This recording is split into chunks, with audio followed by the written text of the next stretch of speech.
Alright, this place works. Show me the capsule you purchased. Here. Sword Fighting Techniques 8. Huh. A combat class knowledge capsule. This class is something of a rare find these days, since most have been taken by the Eremites to augment their battle capabilities. Really? Ah, yeah, what a great buy! If you want to determine the efficacy of this capsule, I can evaluate your combat ability. However, effects will likely be minimal if you already possess a high amount of strength. We can conduct a controlled experiment where you fight 2 battles, one before using this knowledge capsule and one after. While you fight, we can use an Akasha terminal to monitor your various physical parameters. There may be variances in your physical strength between the 2 tests, as well as a disparity in your opponent's abilities. But don't worry, I'll run statistical analyses afterward to mitigate any confounding effects. Wow! Hatham! You must have been one of those guys at the academia who got top grades on everything. Paimon's curious about something, though. You definitely weren't one of those students who needed canned knowledge to graduate from the academia, right? So, why are you risking getting caught by the mantra for this capsule?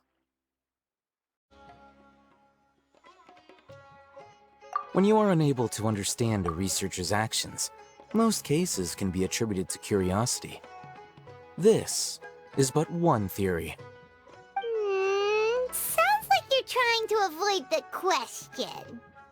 All right, let's begin the test. Just fight as you normally do.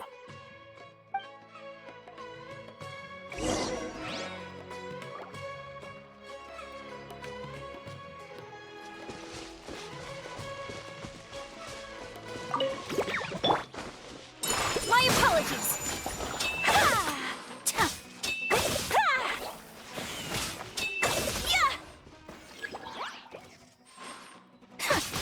Whirling snow.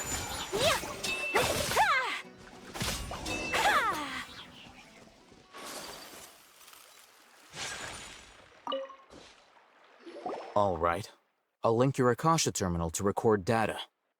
The next step is to use this knowledge capsule. Hold it in your hand. I'll help you establish a connection with it so you can activate its power.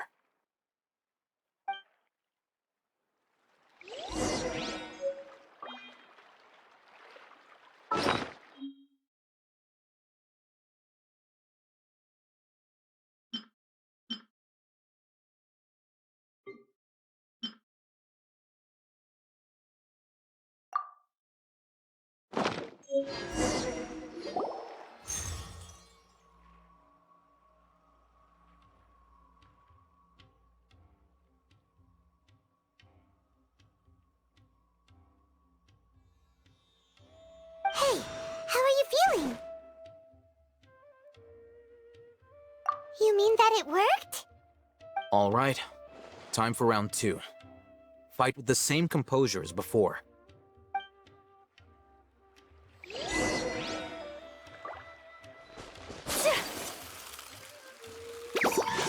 My apologies.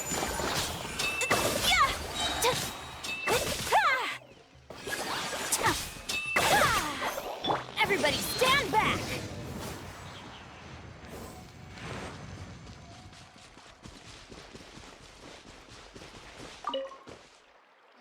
Now, I'll start recording data again. Hatham, how's it going? Well, the knowledge capsule you purchased did improve his combat capability. During the second fight, his overall fighting performance increased by 0.073%. Wait, how much?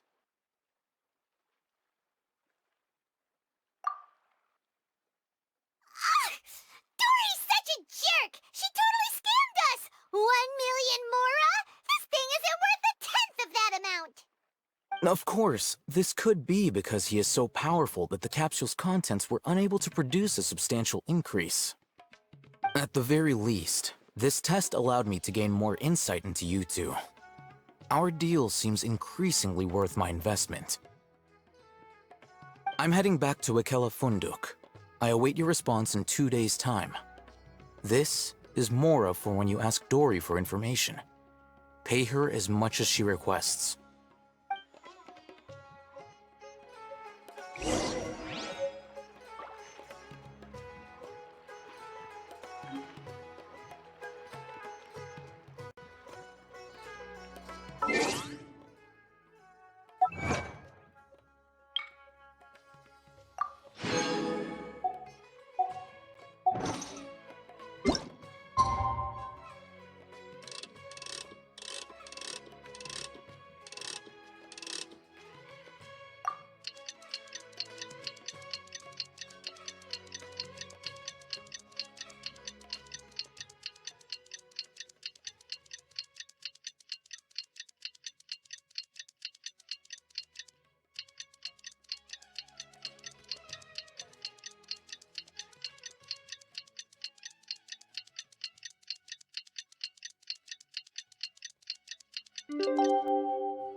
No one's joining.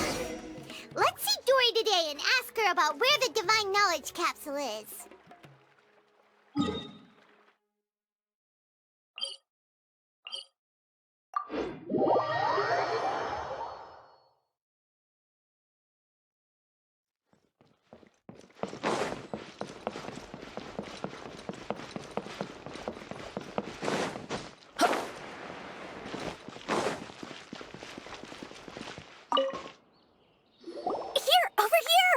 Welcome back, my loyal patrons.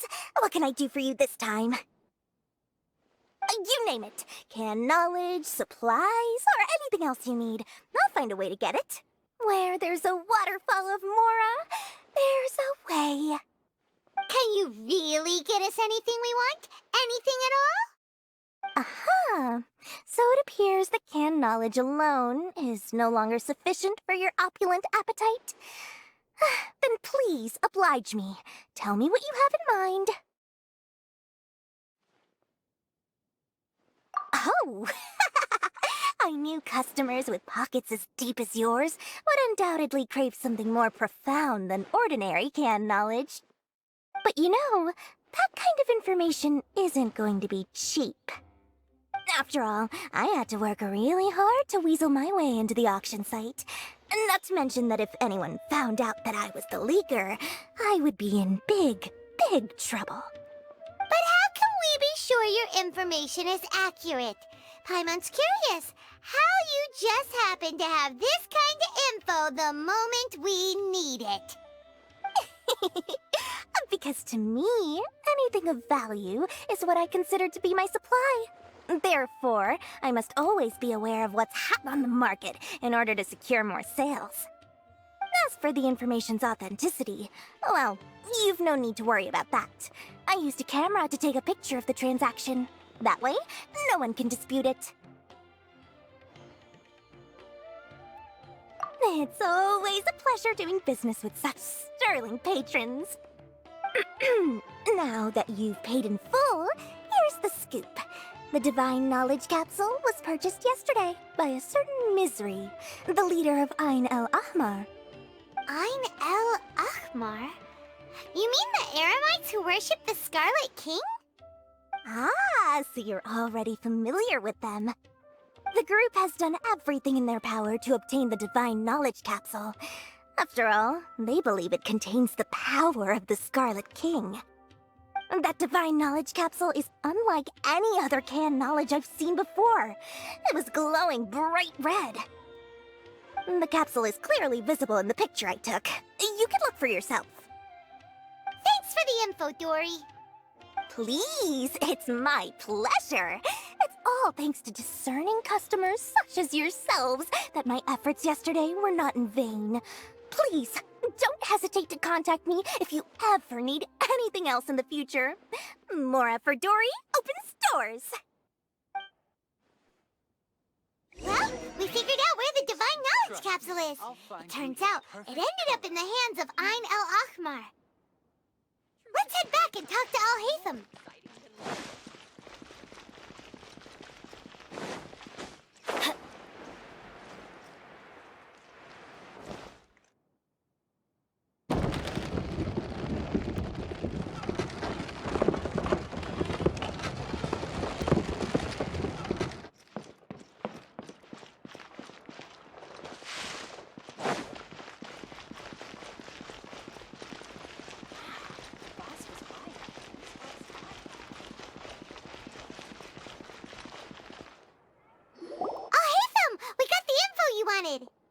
Really?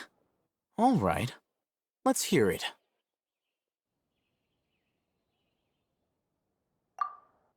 Dory even gave us evidence to verify the intel. Have a look. Huh, look at that.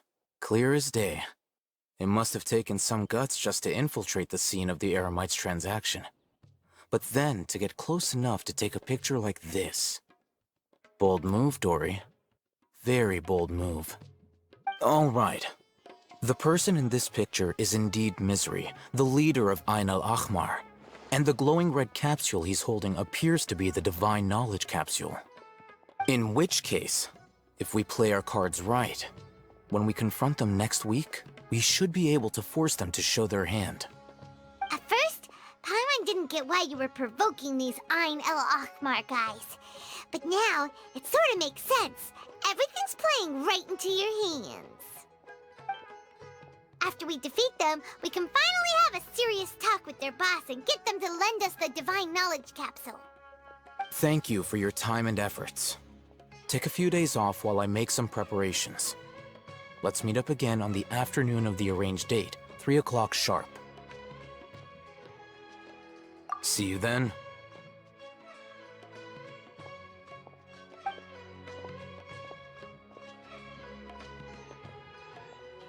Oh, Hatham sure is taking his time. Where could he be? Oh, there he is. Sorry to keep you waiting. Let's head to the pier in front of Pharos Lighthouse. Yep, let's go.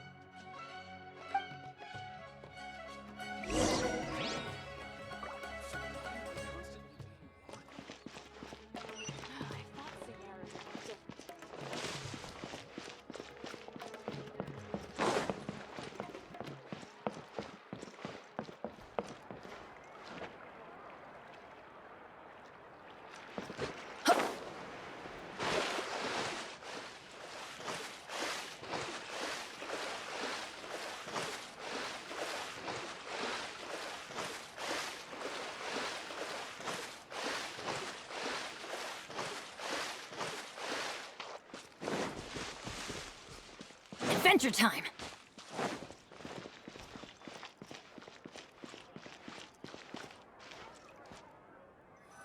Oh, Hatham. I knew you were crazy, but I didn't know you were crazy enough to actually show up. It was I who demanded that these negotiations take place. I was more worried that you might go back on your promise. But to your credit, it appears that you're sticking to your word. This is turning into quite an occasion. I also brought some backup. I assume you don't mind. Backup? Aren't you the brat from the restaurant the other day? You've come to support this lunatic because he helped you out? Fine, your funeral. I'm not going to mince my words. Once we're done with you, you'll be nothing more than fish food. Get 'em, boys!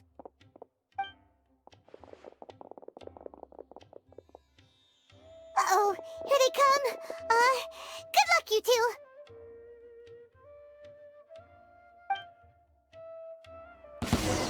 That's close enough! Rain outlines your fate.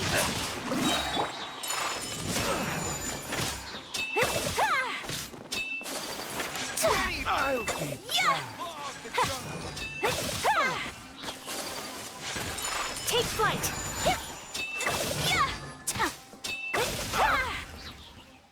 Following orders. Kamisato art! Sumetsu! Come on, you coward! Whirling snow!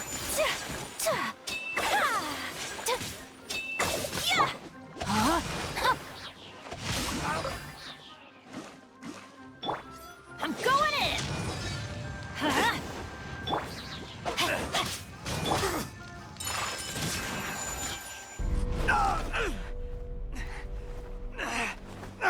Academia scum!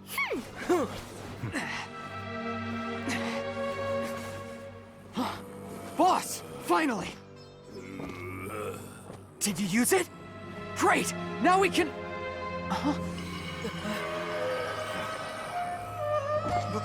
Boss?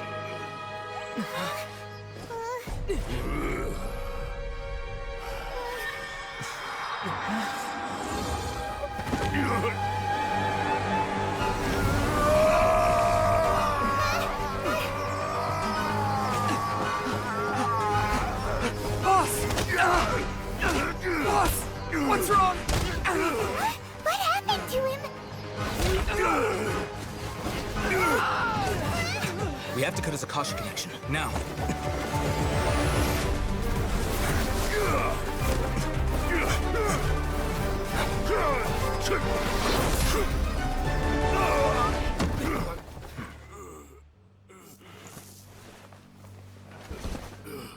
Target acquired! Arrest him!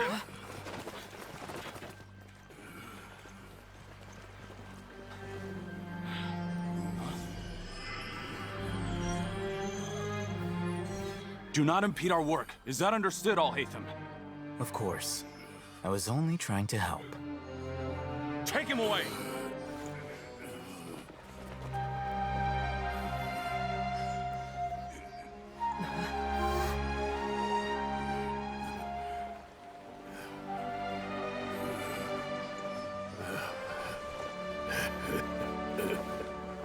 World, forget me.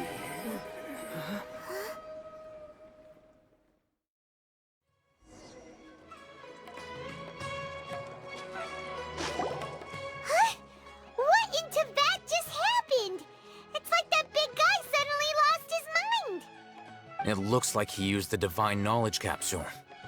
You mean the Divine Knowledge Capsule did that to him?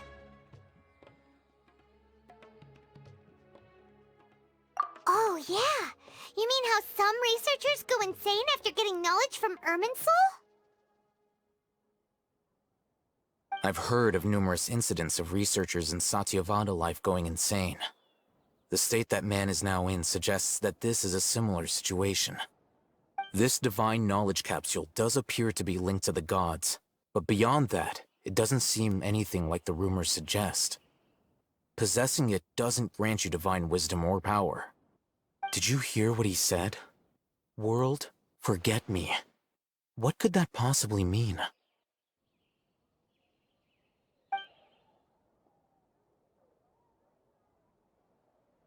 If the mantra took him away, then that means the Academia got the Divine Knowledge Capsule back, too. What a shame. We were so close. Still, Paimon didn't expect the Divine Knowledge Capsule would be so dangerous. Imagine if we tried to open it.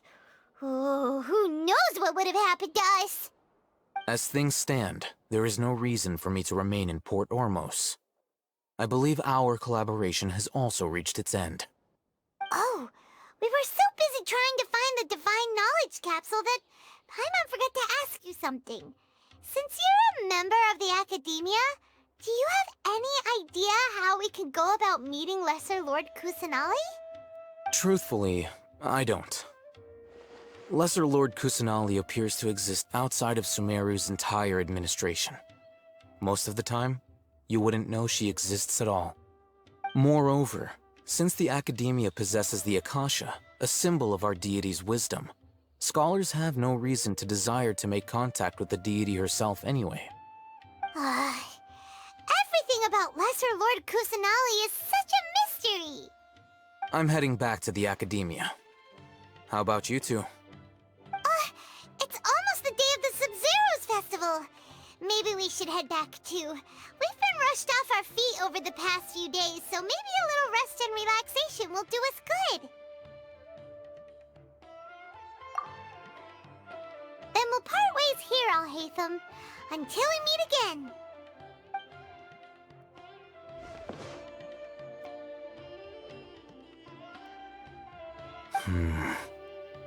Now, do I deal with this thing first? Or should I produce the report that the higher-ups require?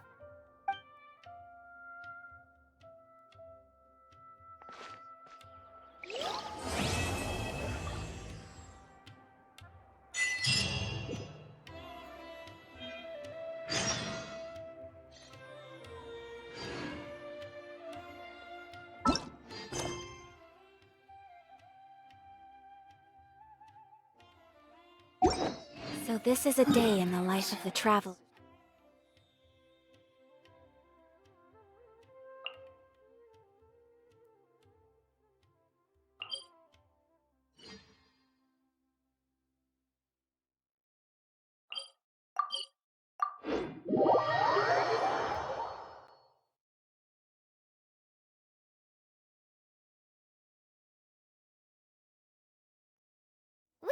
finished the Sub-Zero's festival, right? Let's hurry and find Dunyarzad. Paimon thinks she must be around the Grand Bazaar, since she showed us around there last time.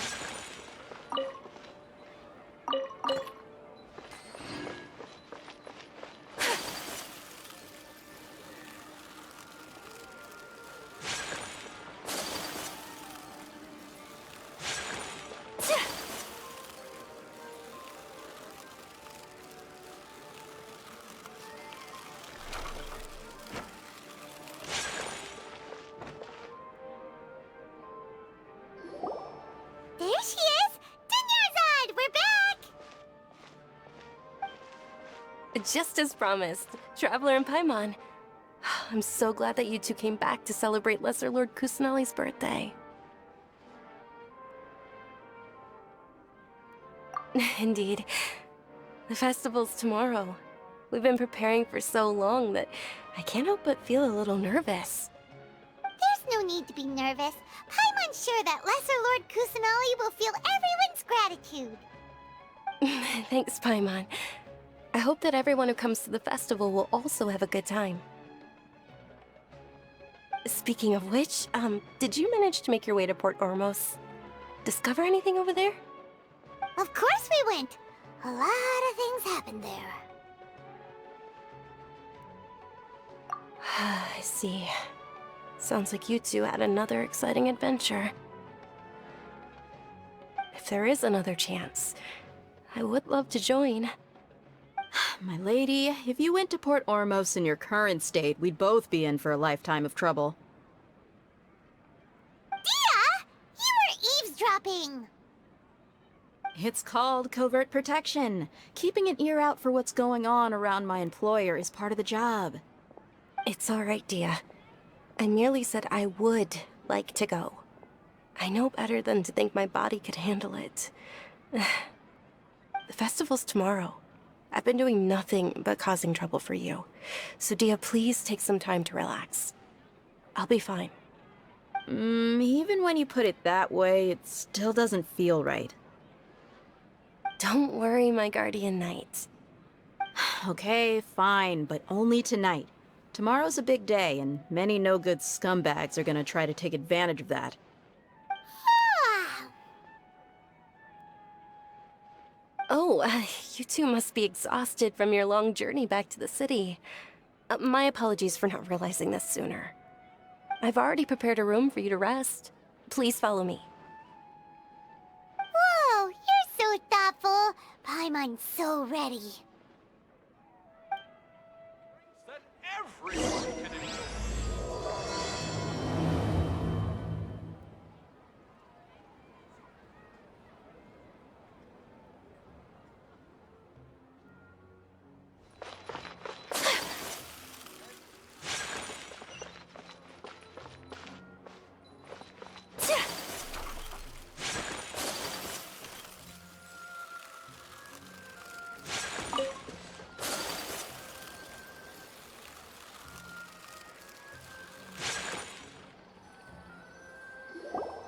Here we are. It's also fairly close to where I've been staying. It looks really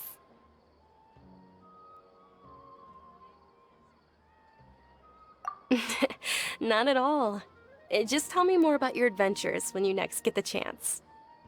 That's Paimon's specialty. Paimon can tell you stories next time. Oh, if you don't mind, how about we all walk around together tomorrow? All of my friends will be working the festival, and Dia is still insisting on her covert protection. Yeah. It'll be pretty hard to relax and enjoy the festival if Dia's constantly hovering over you, right?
Then let's meet at the nearby bazaar first thing tomorrow morning.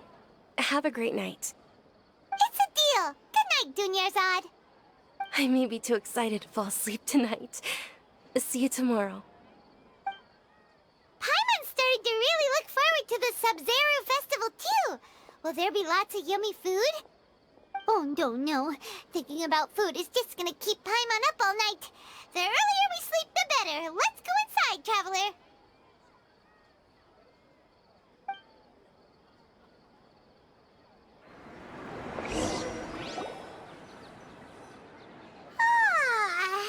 Did we oversleep? We should go meet Dunyarzad right away.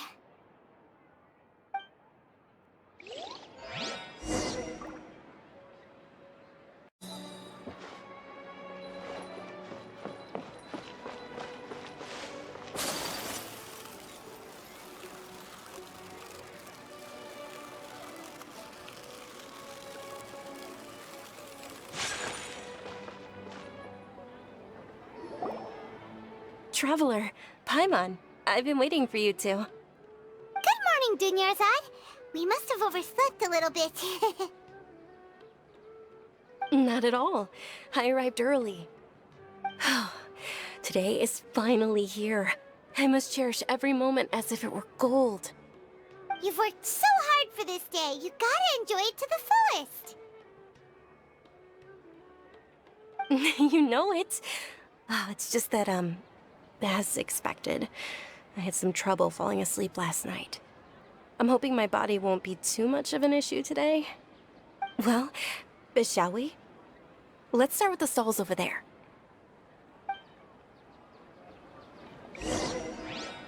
Many vendors came out of the blue to support the event, and they insisted on covering costs themselves.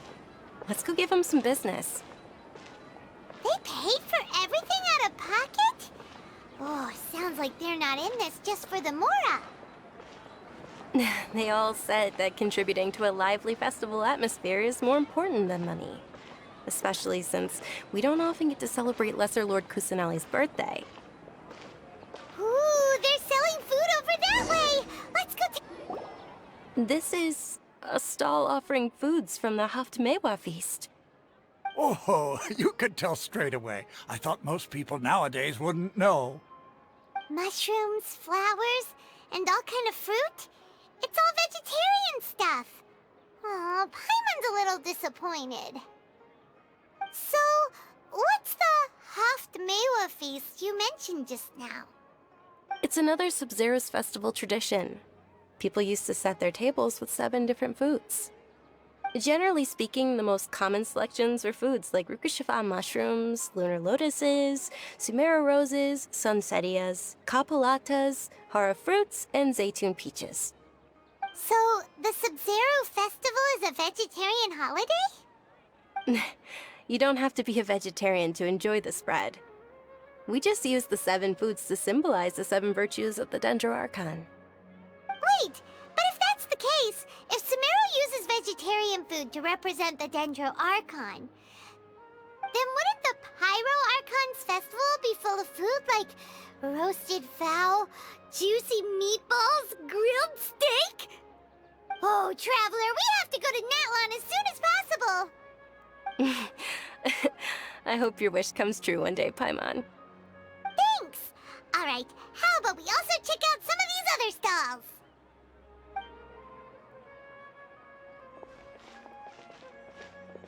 Dear customers, would you like to try your hand at alchemical divination?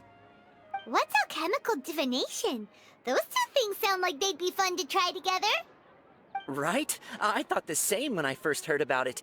It is said to be a mysterious craft invented by none other than Lesser Lord Kusanali herself. So, how does it work? It's quite simple. After you give me any 2 alchemical reagents, I'll use them to perform a random transmutation. Sure sounds random. So random that it will probably fail. That is precisely what we need. After the transmutation fails, your one and only diviner here will interpret the remnants. Well, according to Lesser Lord Kusanali, everything is interconnected, and all that occurs can be traced back to fate. You could say this is a pearl of old wisdom.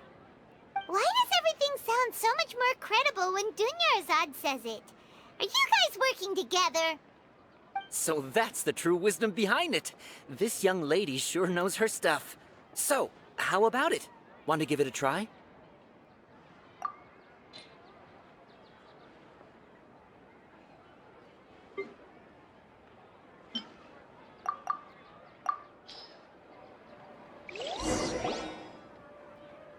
Okay, one moment. It's the moon. Paimon wants to take a look too! Is it? It looks more like a pie that Paimon bit into. Generally speaking, the moon signifies... It means... Wait a moment. Is he really looking it up in a book? Oh, I remember now. It means illusions and lies. Illusions and lies? That sounds rather ominous.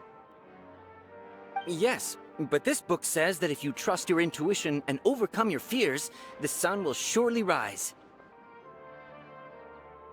He's not even trying to hide his book anymore. Naturally, fate will only ever show you the beginning of a journey. It is up to you to forge your own ending. Oh, thank you so much. I'll keep that in mind. Oh, it's nothing. I'm just learning as I go. Guess that was still pretty interesting. Okay, on to the next stall. They say the Sub-Zero's festival was very lively a long, long time ago. Large flower carriages used to parade through the city. As they headed towards Port Ormos, people would throw flowers, candy, and liquor all along the way. Dunyarzad's eyes are sparkling right now. I wish I could have seen that spectacle. But if you ask me, I'm sure Nilu's Dance of Sub-Zeros will be just as impressive.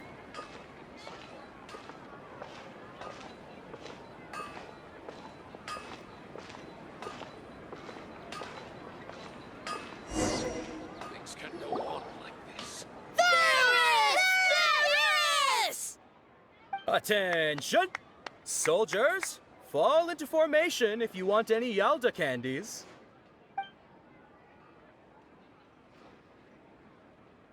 It's a weird guy with a weird hat. Hey, it's Dunyarzad! Wow! Miss Dunyarzad, the children love you even more than the Yalda candies. In the few short days it took to prepare for the Sub-Zero's festival, the children have all grown very fond of you. The Hallowed Knight of Flowers. It's an honor that you know my name. Attention!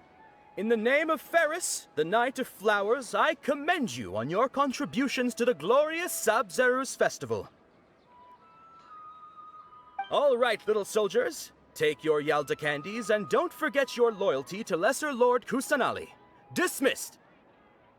Yes, Knight Ferris! Just what is going on here? Ferris, the Knight of Flowers, is another Sub-Zero's festival icon, and one immensely popular with children. In the past, the actor portraying Ferris would also sit on a flower carriage. It's all thanks to Miss Dunyarzad's sponsorship that the children can make such wonderful memories today.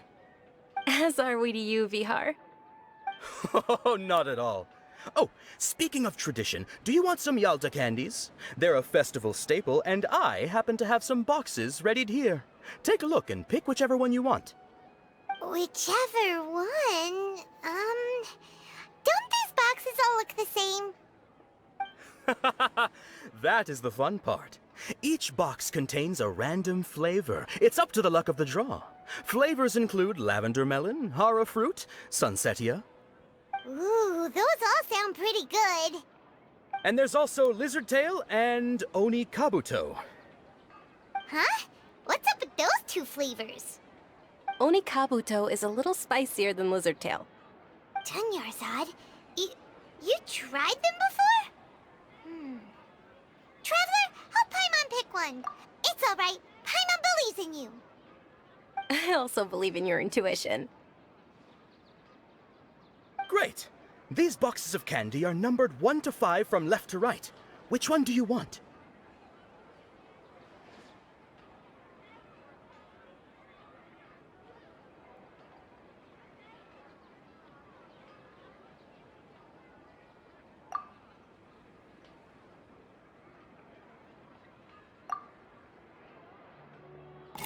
Attention! That's unfortunately Lizardtail.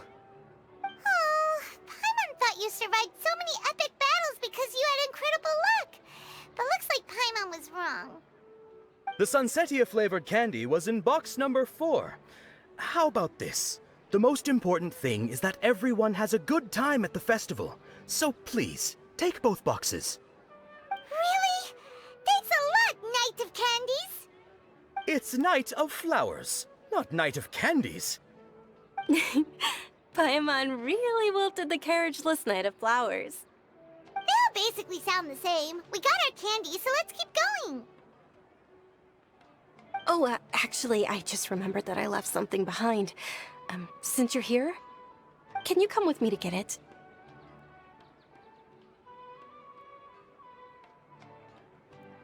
Dunyarzad, you probably forgot because you're so excited about the Sub-Zero's festival.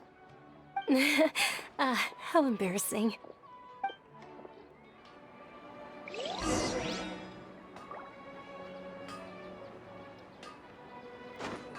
Things can't go on like this.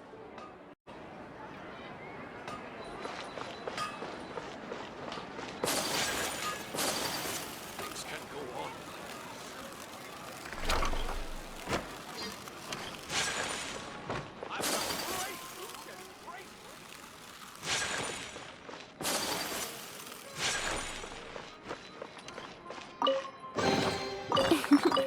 Today is a lucky day.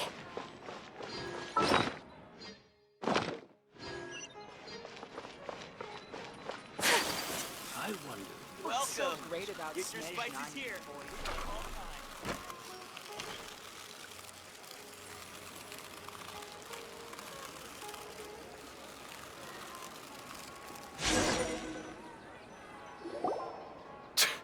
We're too late. Who knew the little lady was such an early riser? I know, right? Hey, wait a minute. Boss, isn't that her? Oh, that most certainly is. We're in luck. She's walking right into our clutches. Those Eremites don't look like they're up to any good. Who are you? I don't believe the Homayanis hired you. That's right. We haven't received any of their mora, but I wonder how much the Homayanis would shell out to get you back. They're a gang of kidnappers! Traveler, hurry and protect Dunyarzad! Hey, did you scumbags even consider that the Homayanis might have hired a merc that outclasses you? You're... Dia! Dia the Flame Main! No wonder we mercs haven't heard anything about you for so long. You sold your unruly mane to the highest bidder. Don't speak so disrespectfully. My family started working with her as gratitude for her past kindness to us. Don't worry about it, my lady. Just some friendly banter between mercs. One punch and those rabid dogs will expose themselves for what they really are. Aren't your claws all dull by now? Don't get too cocky!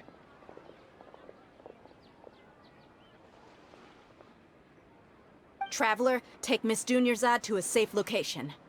No! We're gonna stay and help! There's too many of them!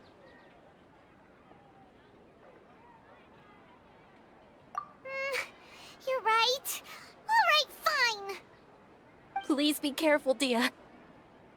Don't waste your time worrying about me. This is my job. Look out for yourself. After I've wiped the floor with them, I'll go find you all.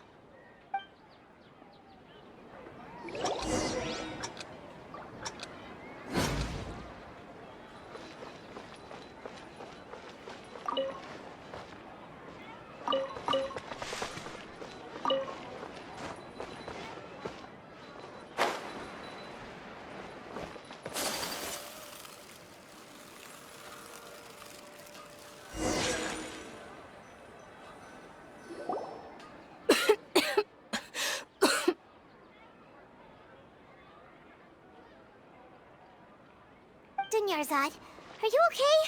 You look a little pale. Are you in shock? I'm fine. My body always reacts like this whenever I exert myself too much. You sure you're okay? I'll be fine after some rest. I'm more worried about Dia. After all, none of this would have happened if I hadn't insisted on coming out today. Yeah, don't worry.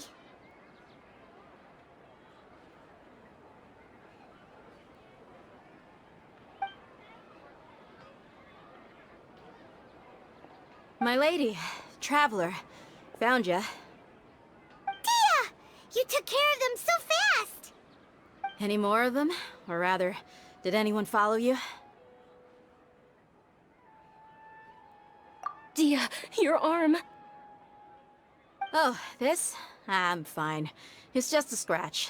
Normally, they wouldn't have been able to land a hit on me at all, but I'm still getting used to this new greatsword. Please, let me take a closer look. Come on, it's nothing. Us mercs aren't as fragile as you think. Hold on, you said something about a new greatsword.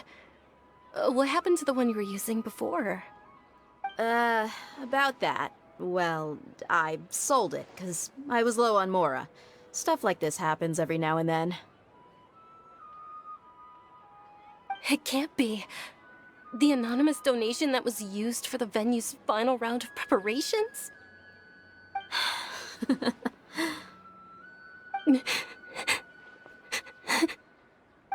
Hey, Miss Dunyarzad, I wasn't trying to make you cry. I'm not gonna lose my commission because I made my employer cry, am I? Okay, making your employer cry won't affect your commission, but selling your weapon without permission and getting hurt? I'll have to reevaluate your performance. You're so unreasonable, my lady.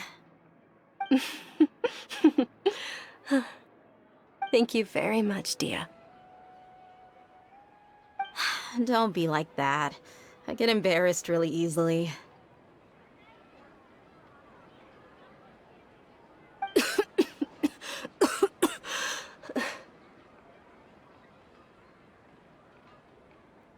Are you feeling unwell again, Dunyarzad? My lady, your condition. Traveler, can you take her somewhere to rest? I'll look around the area to make sure we're safe from an ambush. Truly. I'm sorry for the trouble, everyone.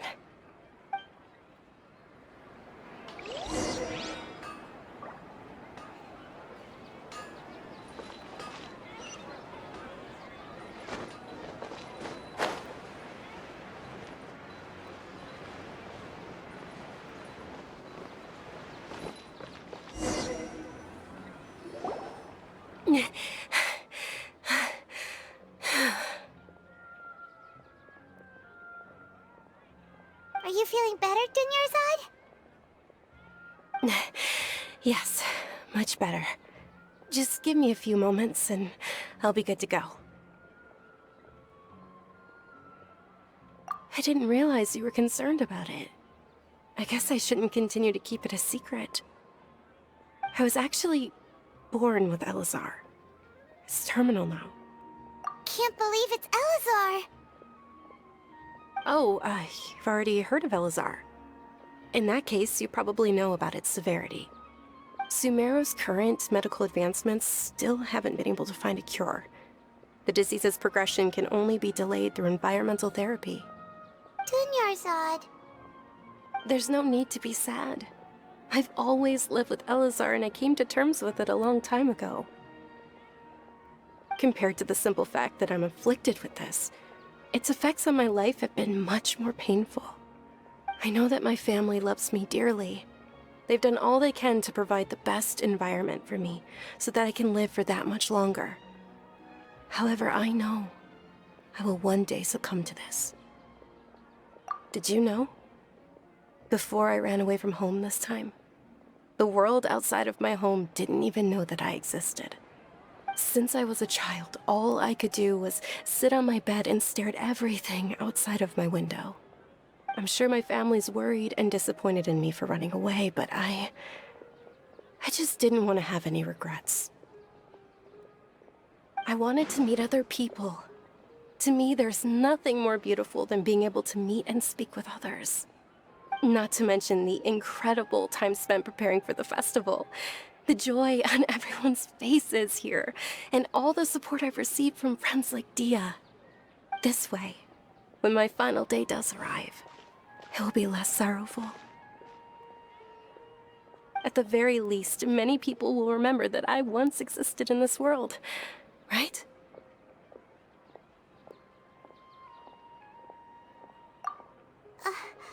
As long as you don't forget Paimon, Paimon also won't forget about you. No, even if you forget Paimon, Paimon will still remember you. Thank you two so much. I apologize for the depressing conversation. This is out of character for me. To be honest, Lesser Lord Kusanali gave me the courage to do all of this. If it weren't for her encouragement, I wouldn't have taken that first step. Thanks. There will always be frustrations in life, but I know that the point of living is not to leave behind any regrets. Oh, right. Isn't it almost time? Huh? Almost time for what? Isn't the Dance of Sub-Zeros about to begin? It's the part of the festival that I've been looking forward to the most. Nilou will recreate that legendary scene with her most splendid dancing. And the Sub-Zeros festival will conclude amid everyone's applause and blessings. And with that, my wish will also... Then what are we waiting for? Let's go to the stage! Yeah, we should still make it in time.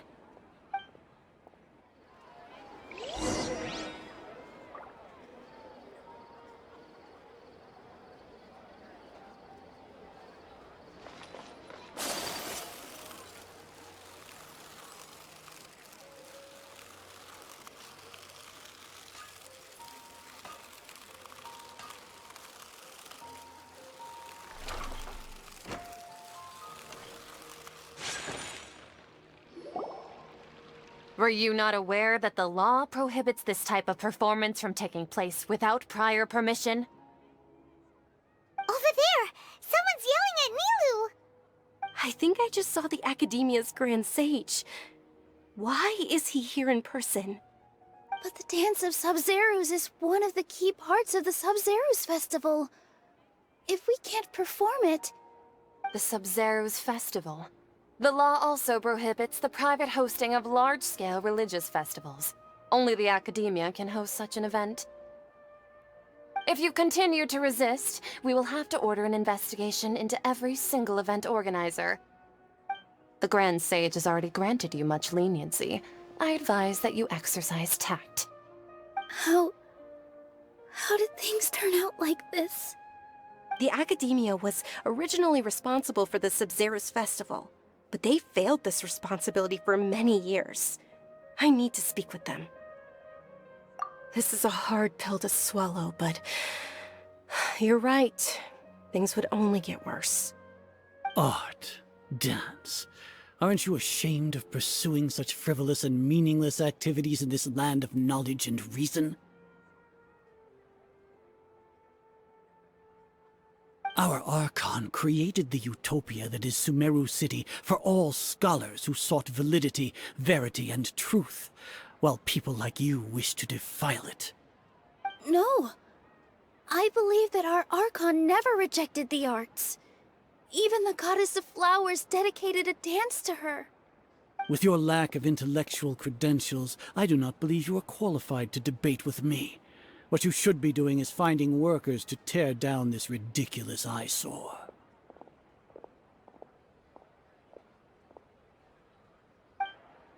When we return, have the scribe draft an ordinance before the next Nyargarbaha Day that prohibits public art performances.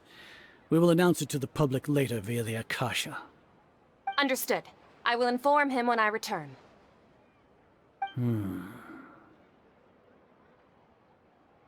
The Sub-Zeru's festival. Go celebrate the birth of that god to your heart's content.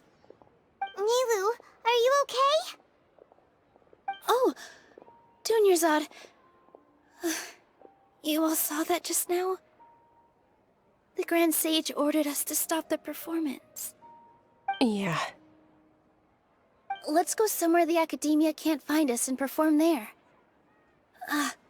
But how do we let everyone know? And what about the atmosphere on the stage? Or we could get people to block them off so they can't interrupt the performance. No. They just threatened to investigate the organizers. If we were caught... Nilou, it's alright. Don't worry about it. But you've been looking forward to the Dance of Sub-Zero so much. And I know how important this festival is to you. I don't want you to have any regrets. It's okay. Seeing you care this much about my feelings is more than enough. It would be too risky to continue the Sub-Zero's festival at this point. I don't want to get everyone in trouble. If you say so. But... you can sneak out for the next Sub-Zero's festival, right? We'll make sure the next one is a smashing success. The next one. Yes. Okay. It's a promise. It will be a smashing success. I can't believe this is how things turned out. Those heartless geezers. It really is okay. There's nothing we can do about it. Still, I'd be lying if I said I had no regrets. I would have loved to see Nilou's dance.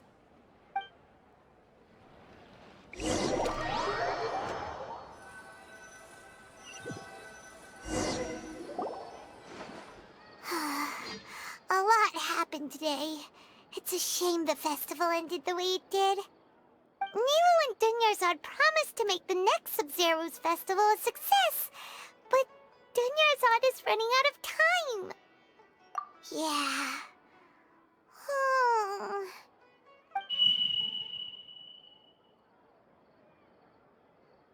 All connections have been secured to construct the most stable framework possible. The project is entered its most critical phase. Power has begun to flow from...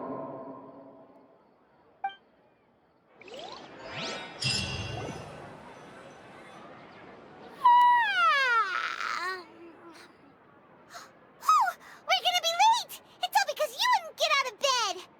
We should go meet Dunyarzad right away!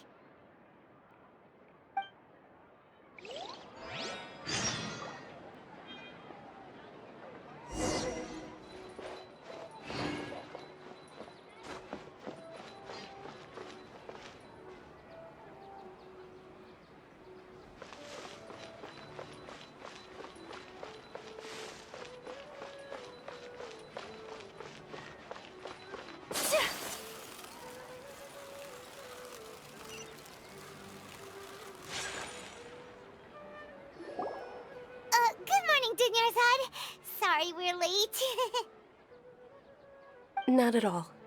I arrived early. You seem kinda tired. Did you not get enough sleep? I'm doing well. There's no need to worry. Shall we go?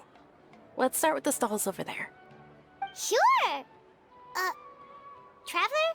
Why are you just standing there? Let's get going!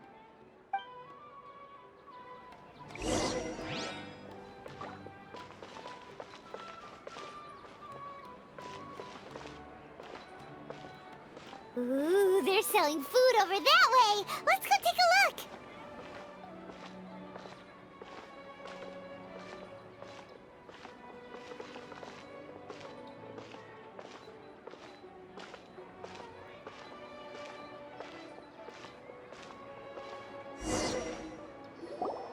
This is a stall offering foods from the Haft Mewa feast. You are quite well informed, miss. I thought most people nowadays wouldn't know. They're all plants! Oh, Paimon's a little disappointed. Actually, what is the Haftmewa feast you mentioned just now? It's one of the Sabzeruz festival's traditions. People used to set their tables with 7 different foods to symbolize the 7 virtues of the Dendro Archon. Remnants appear to be in the form of the moon. Really? Paimon thought it looked like some kind of food. The moon signifies... It's escaping me for now. Wait a moment. Is he really looking it up in a book? Oh, right. It means illusions and lies. But if you trust your intuition and overcome your fears, the sun will surely rise. Understood. I'll keep that in mind. Oh, it's nothing. I'm just learning as I go. Guess that was still pretty interesting. Okay, on to the next stall.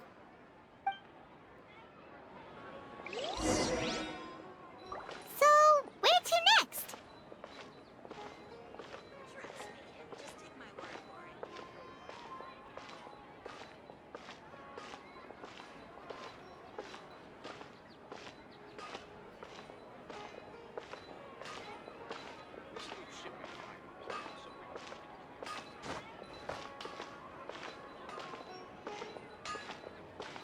Things can't go on like this.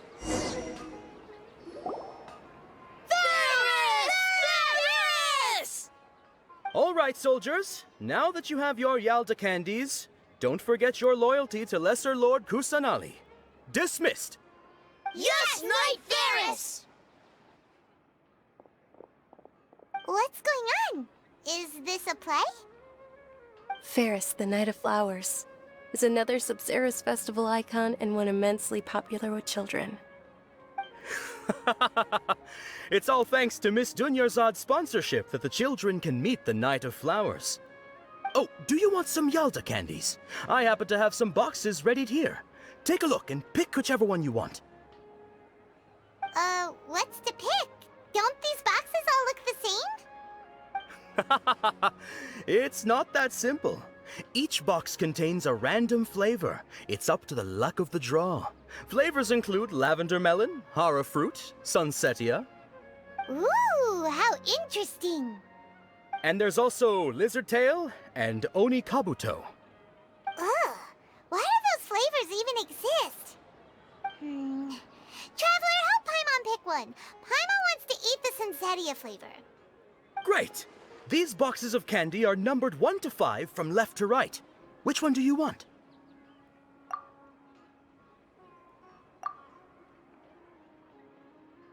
Ah, excellently chosen. Number 4 is indeed sunsetia. Paimon bet you had incredible luck, and Paimon was right. Huh? Are you saying that you instinctively chose the right box? But now that you mention it, Paimon also had the feeling you'd choose the right one. Is that kinda like what you felt? Maybe we didn't sleep very well last night. Or maybe we slept too much.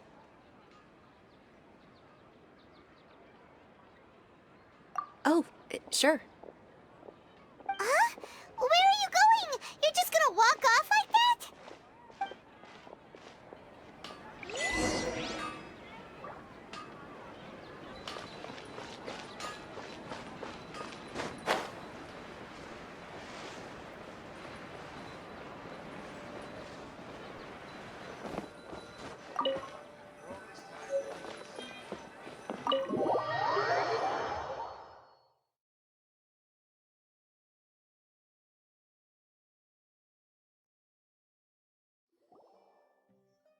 A feeling of deja vu? Oh, Paimon knows what that is. It's when you feel like you've already experienced whatever is going on. In that case, Paimon also felt something like that today. But That's just our brains playing tricks on us, isn't it? So, why'd you run here in such a hurry?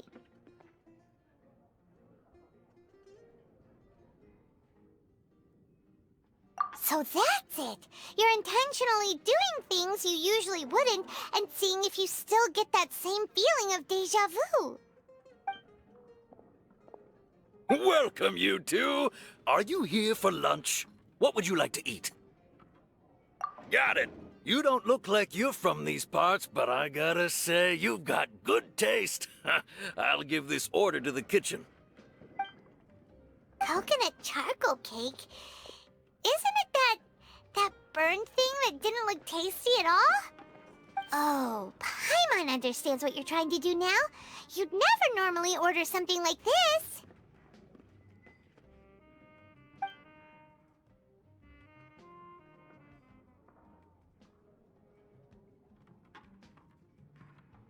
That thing? Are you really gonna eat it? Isn't this going a bit too far?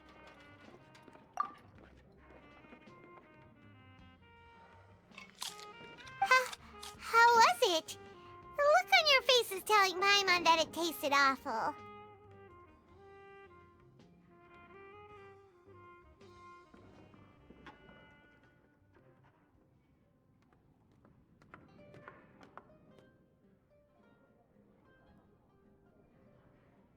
Then, you mean... That's impossible! We were just talking about how gross it looked!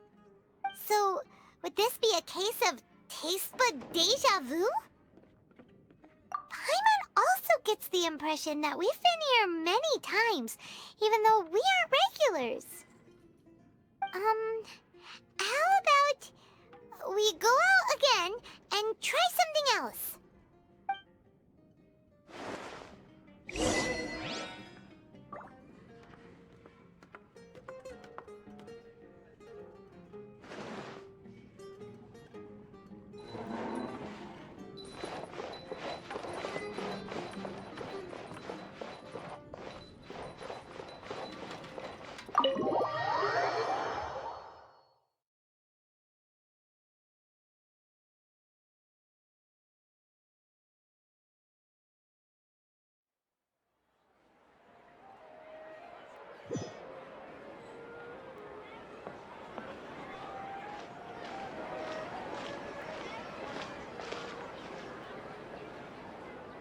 Hey!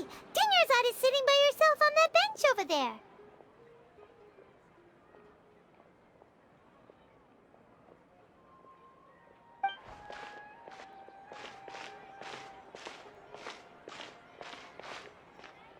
What a coincidence, Dinyarzad!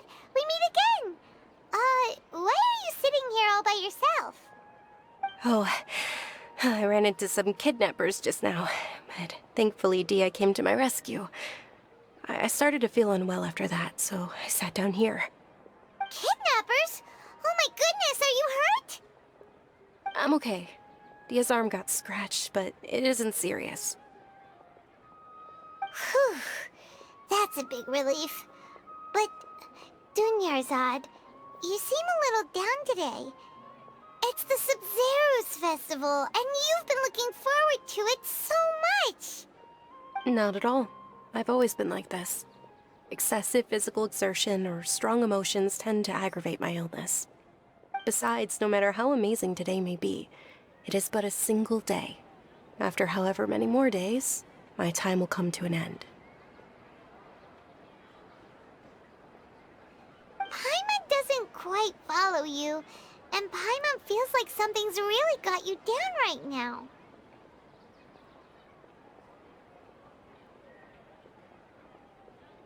It really is fine. I don't mind. Huh? Did something happen? Dunyarzad, have you ever felt déjà vu? You know, like when you've already experienced something that's happening right now? Déjà vu? No. But my days have been the same for years now. Even if I were feeling déjà vu, I suppose I would already be used to it. Oh, Paimon sees. Then, is it only the two of us? It's almost time. Huh? Time for what? Nilou's Dance of Sub-Zeros is about to begin. Let's go.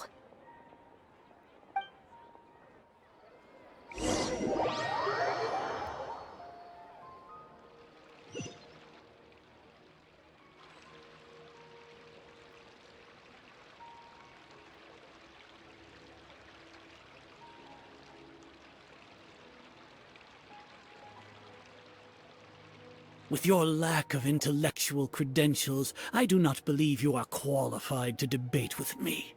What you should be doing is finding workers to tear down this ridiculous eyesore.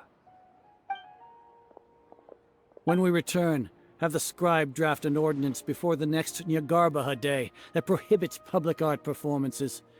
We will publicly announce it later through the Akasha. Understood. I will inform him when I return. The Sub-Zeru's festival. Go celebrate the birth of that god to your heart's content.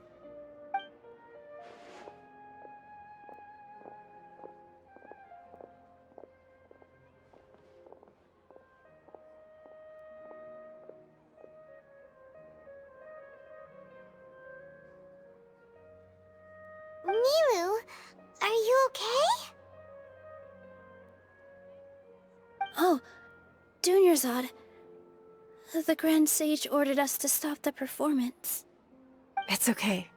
There's nothing we can do about it. But you've been really looking forward to this. I don't want you to have any regrets.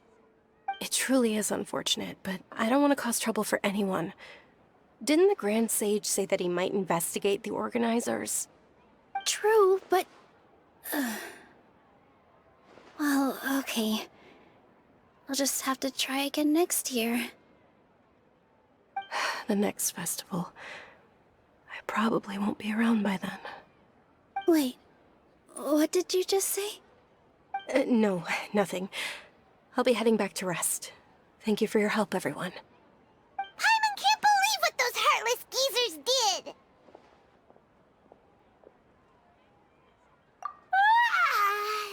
Did Dunyarzad already go back? We should also return and get some sleep. So,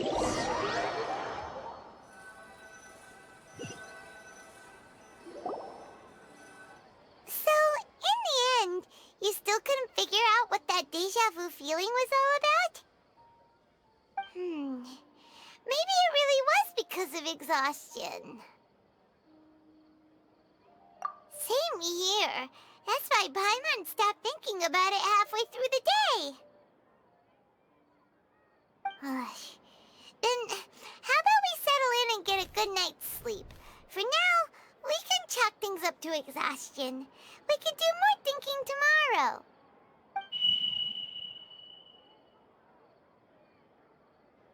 Observing a modest drop in the output of Jnana energy, but values still remain within normal parameters. Continue to monitor for variances in the data, and find the cause as soon as possible.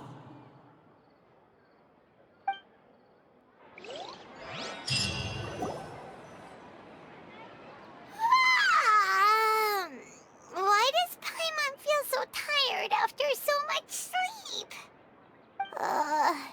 Anyway, we should go meet Dunyarzad right away.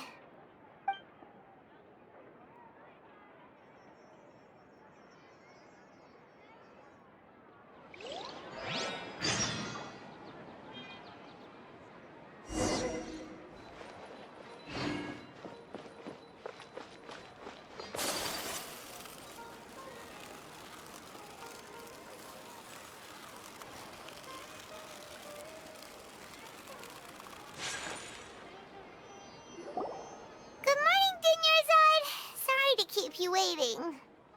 Not at all. I arrived early. Huh? Paimon thinks you sound kinda tired. Did you not get enough sleep? I'm doing well. There's no need to worry. Shall we go? Let's start with the stalls over there. Great idea! Let's get going! Traveler? Hey.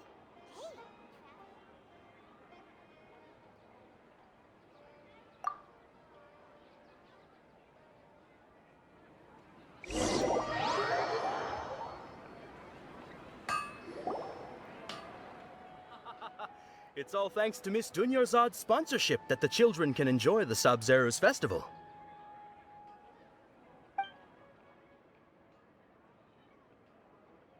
Oh, are you interested in Yalda candies? I have some boxes of candy here. Pick whichever one you want. Not much of a choice. All these boxes look the same. It's not that simple. Each box contains a random flavor. It's up to the luck of the draw.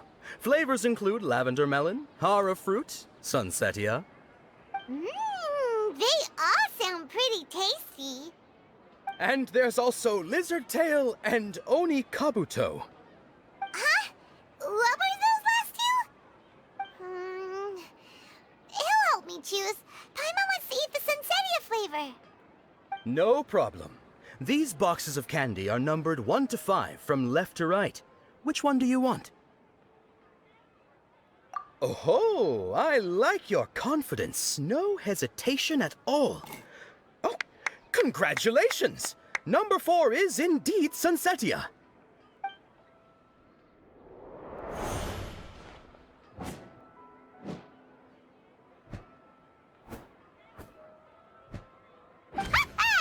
Paimon knew he always had incredible luck.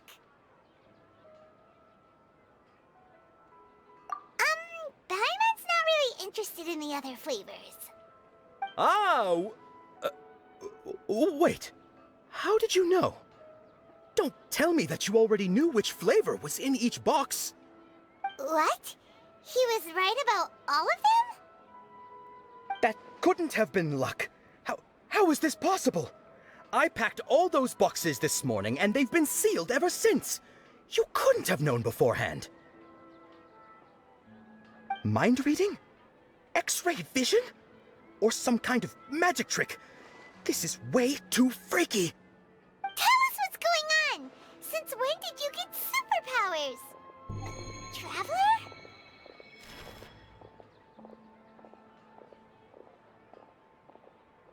Hey, where are you going?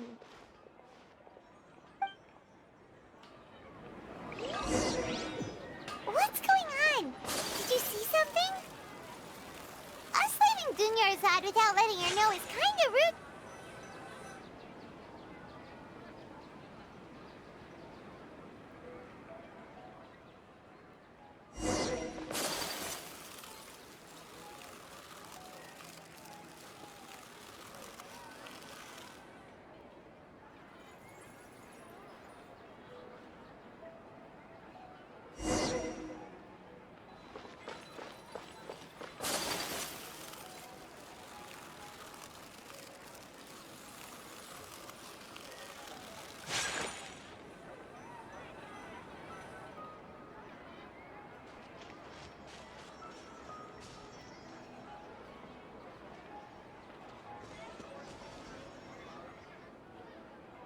What are you looking for?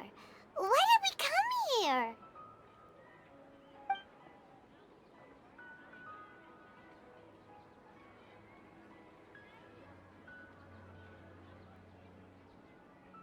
Traveler?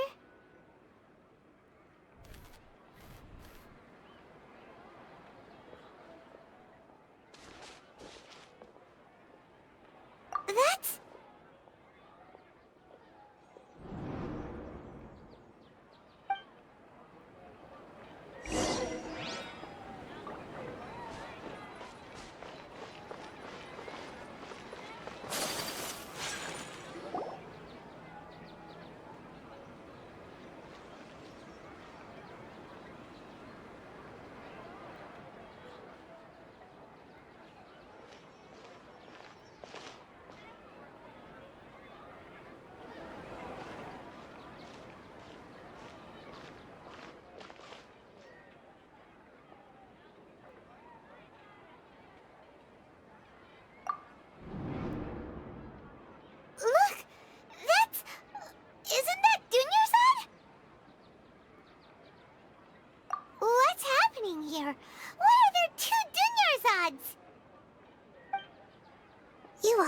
know that this isn't your first Sub-Zero's festival, don't you? I'm sure you already know how to use this. A knowledge capsule? Where did you get it? What's inside? You should use it too, Paimon. You know Paimon? Well, this seems kinda sketchy, but Paimon feels like this is what we should do.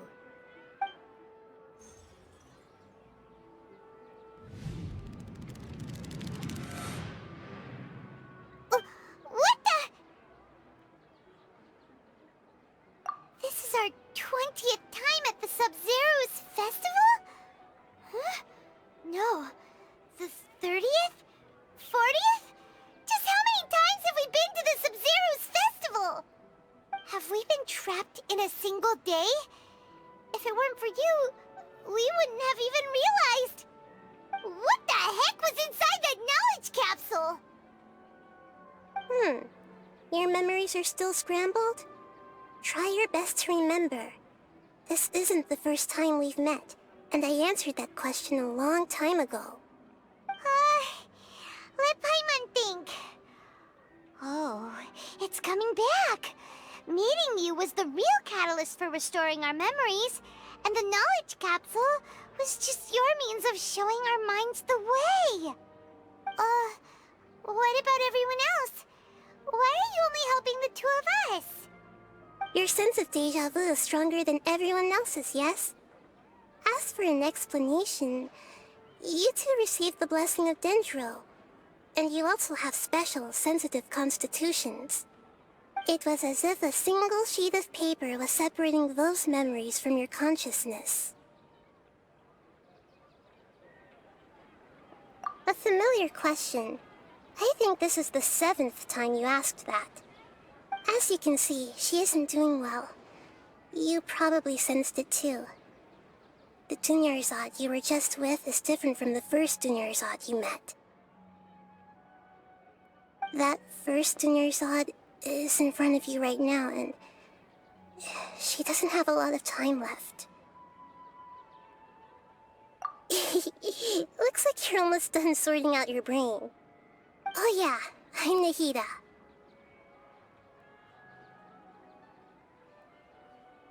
Good, you passed the test.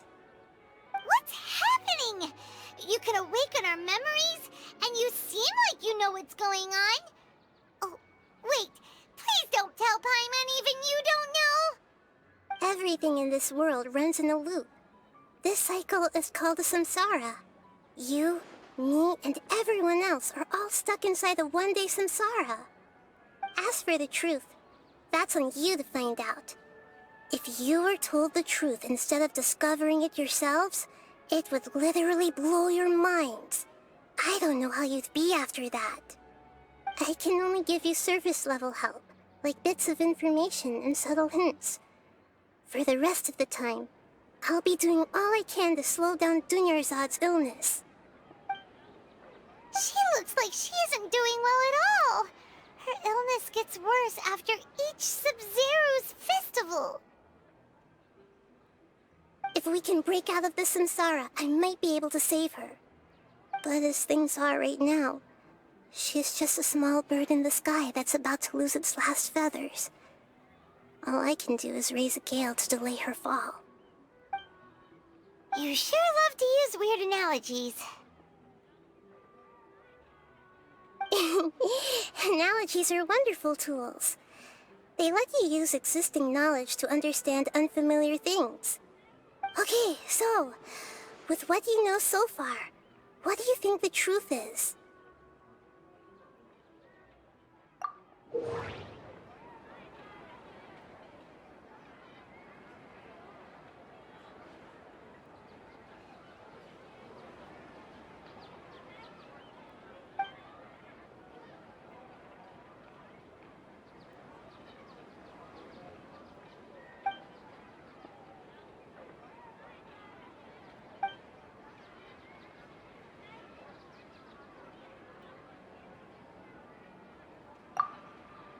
We've already experienced the Sub-Zeru's festival many times, and the day of the festival seems to be in a perpetual samsara.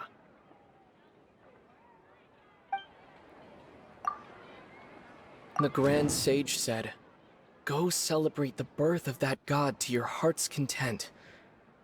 Did he mean something more?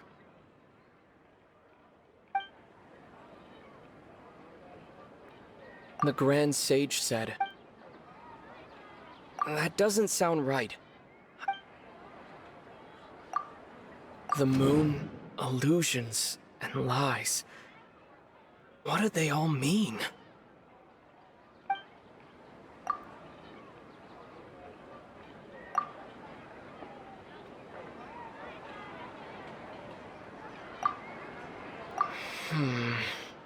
I can't...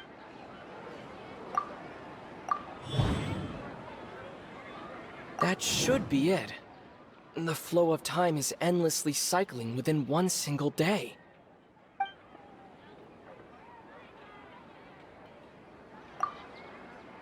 A time loop. You've given similarly wrong answers in the past. A pity. Still the wrong answer? Paimon thought that made a lot of sense. It feels like time's just repeating itself. A simple time loop can't explain some of the phenomena. You two are still missing a lot of information. Unfortunately, I can't give you any more hints.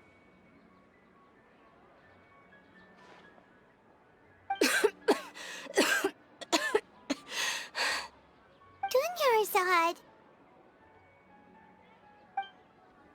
The Sub-Zeru's festival is happening every day, but that doesn't mean we can waste an infinite amount of them. Hurry and find the truth before today's festival ends.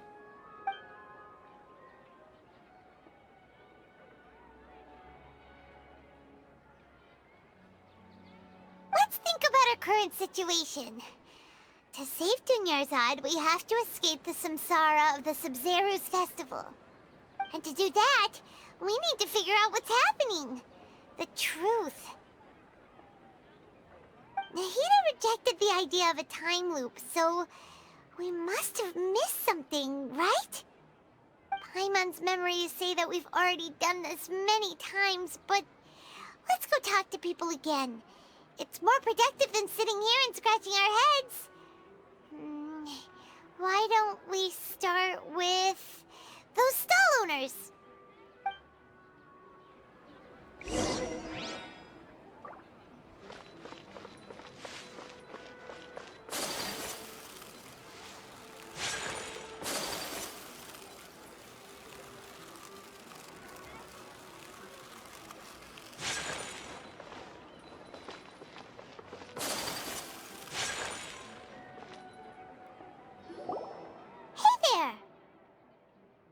Hey, it's you guys again. Where's your cultured friend? She's feeling a little unwell. I see. Did you come back to buy something? I guarantee the freshness of my products. I harvested them from the forest just yesterday. Huh? What brought this about? I hurried back from the forest yesterday, and I'm selling produce here today. I haven't felt anything strange. To put it another way, if you really think about it, was yesterday truly yesterday? Did you actually come back from the forest yesterday? What kind of philosophical nonsense is this? Are you two daydreaming? Didn't you know that no one dreams in Sumeru? Go somewhere else if you want to find someone to daydream with.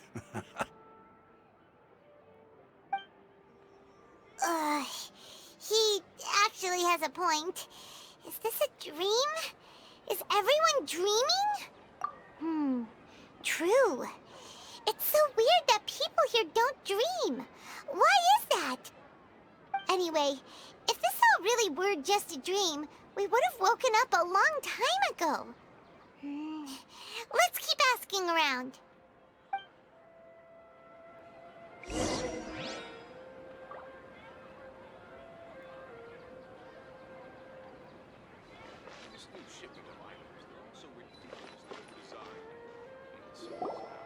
Oh, it's you two. Was my divination so accurate that you felt compelled to compliment me in person? Ooh, I knew it! I told you, the god's divination is highly accurate. You just hadn't fully understood its significance yet. You're really excited about this, huh? That's exactly why we came back. Help us better understand it. Help you better understand it? Well, that isn't exactly what I excel at. So, you're admitting that you don't have a clue? Anyway, what kind of situation did you get into?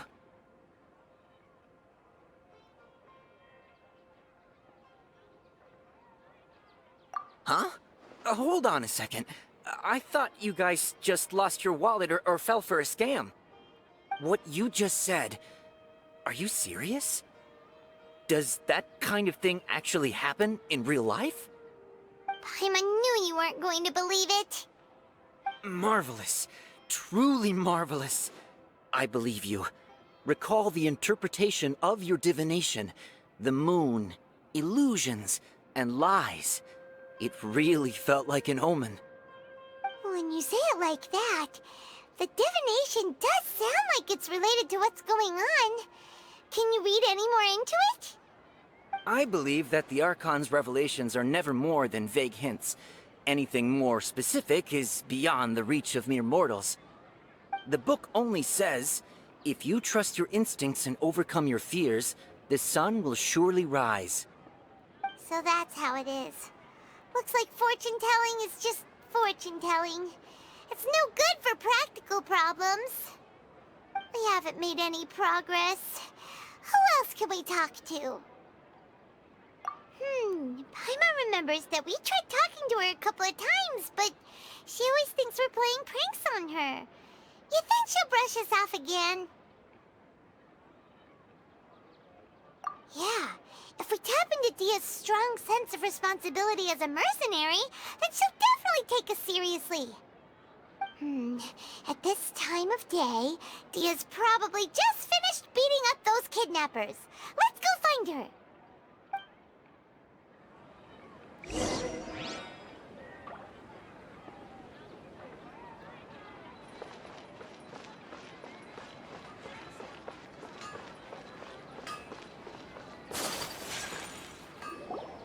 I'm fine, my lady. It's just a scratch. Perfect timing. Both of you are here. Paimon, Traveler, you came at just the right time. Listen, there was a dangerous Huh? You saw? Then why didn't you jump in earlier? If someone was protecting Miss Dunyarzad, I could've went all out. Anyway, can you do something for me? You want the Traveler to take Dunyarzad somewhere to rest up while you check to see if there's still any kidnappers around. Did Paimon get that right? How did you know what I was going to say? We need to say something convincing.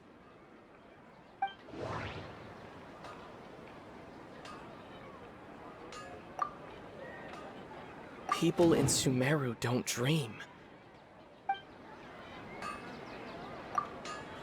The moon, illusions, and lies.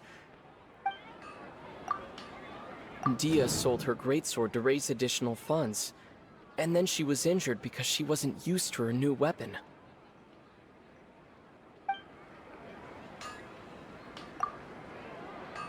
Tell her, Traveler!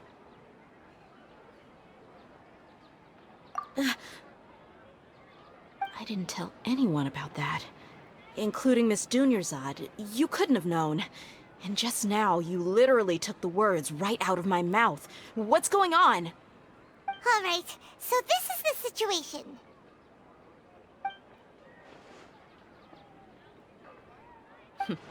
It's kinda hard to believe what you just told me. First, let me make something clear. Most of us desert dwellers might not be the scholarly type, but we do have basic common sense.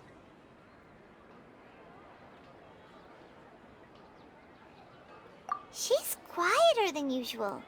Uninterested in anything and really gloomy. Yeah, she isn't the same as before, but her parents said that this is how she was like at first. Huh? At first?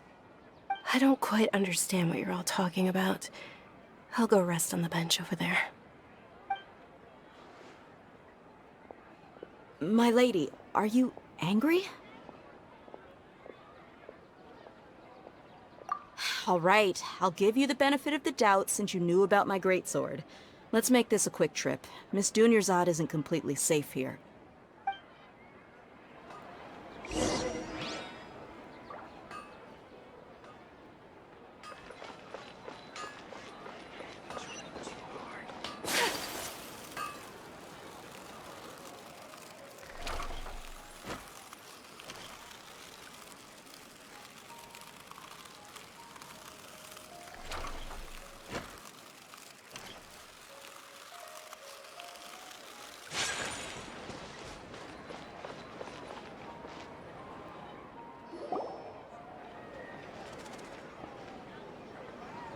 Nahida! We brought a friend! Are you busy? I thought I told you that it won't help to bring anyone here. We just wanted her to see the real Dunyarzad's condition. The real Dunyarzad? Where and who are you talking to? Huh? I told you that you two are special. Other people can't see me or Miss Dunyarzad here.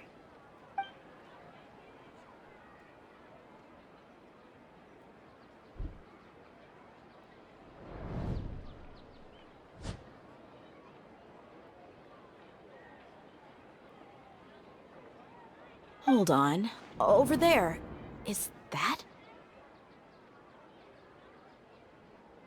Wow. How perceptive. Does she have invisible antennae? Miss Dunyarzad, she's lying down here, isn't she? How's she doing? Her condition's really bad, and she's basically in a coma. How did you know she was here? I can sense her aura. There are also lingering feelings of something like regret or disappointment. What happened? Do you believe us now? The Sub-Zero's festival has been repeating itself. So, you think the sages are behind this? Yeah, they've always been against us. Wouldn't surprise me if they're using the Akasha to intentionally repeat the Sub-Zero's festival as a sick joke. You have a point. Aside from the Dendro Archon, the Academia's sages are the only ones in Sumeru who could pull off something like this. Maybe there's more to the Akasha than we know. Right! Didn't you awaken our memories using something that looked like a knowledge capsule? That means you must know something about the Akasha! The Akasha relies on the power of a gnosis to operate, as it is the manifestation of the God of Wisdom's power. It compiles the wisdom of the entire populace, and it grants knowledge to the people. A gnosis could do that? No wonder the Akasha is so magical. It's being powered by the gnosis of Sumeru's Archon. So, this Nahida you mentioned, what did she say? She said, and Paimon quotes, "The Akasha relies on the power of a gnosis to operate, as it is the manifestation of the God of Wisdom's power. It compiles the wisdom of the entire populace, and it grants knowledge to the people." Compiles the wisdom of the entire populace and grants knowledge to the people. Wait. I get the grants knowledge part. That's what people have always used the Akasha for. But compiling the entire populace's wisdom? How does that work? Did she mean that the sages enter new knowledge into the Akasha? Oh yeah, that sounds about right. What do you think?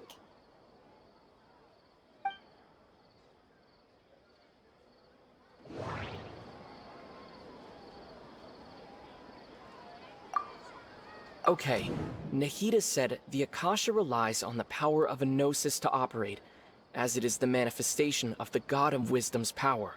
It compiles the wisdom of the entire populace, and it grants knowledge to the people.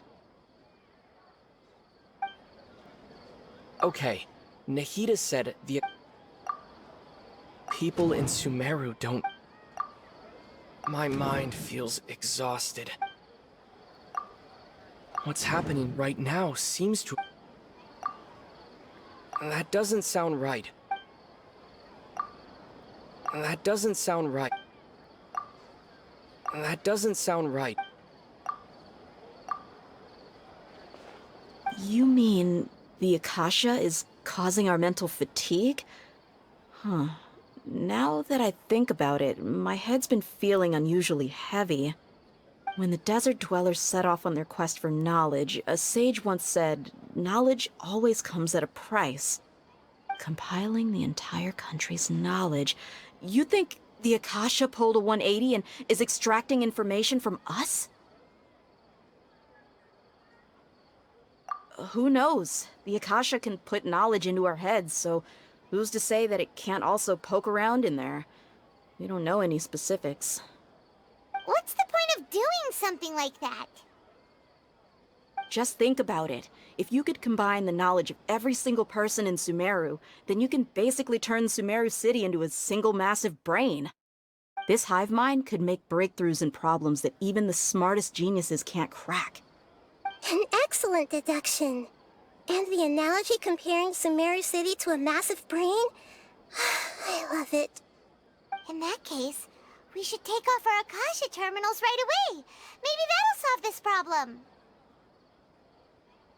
Yeah, I was only wearing this for show in the first place. Didn't expect the sages to cook up such a conspiracy.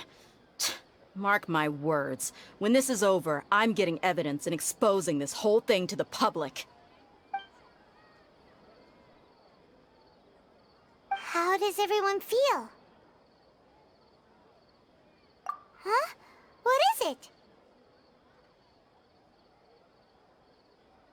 Oh, that! Paimon knows what you're talking about. It's a single soft beep that sounds like it's coming from the Akasha terminal. The sound of a beep. Could it be a prompt tone for when the Akasha is operating? That's probably an important clue. We weren't using our terminals, but we heard a beep anyway.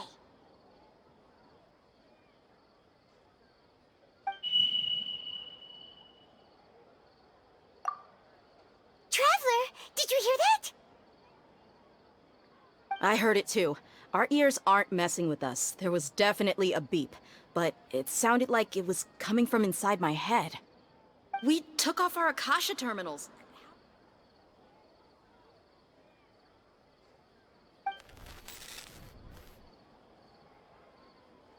Phase runtime has exceeded its expected length. At this rate, there may be casualties. But we cannot lose all of our progress.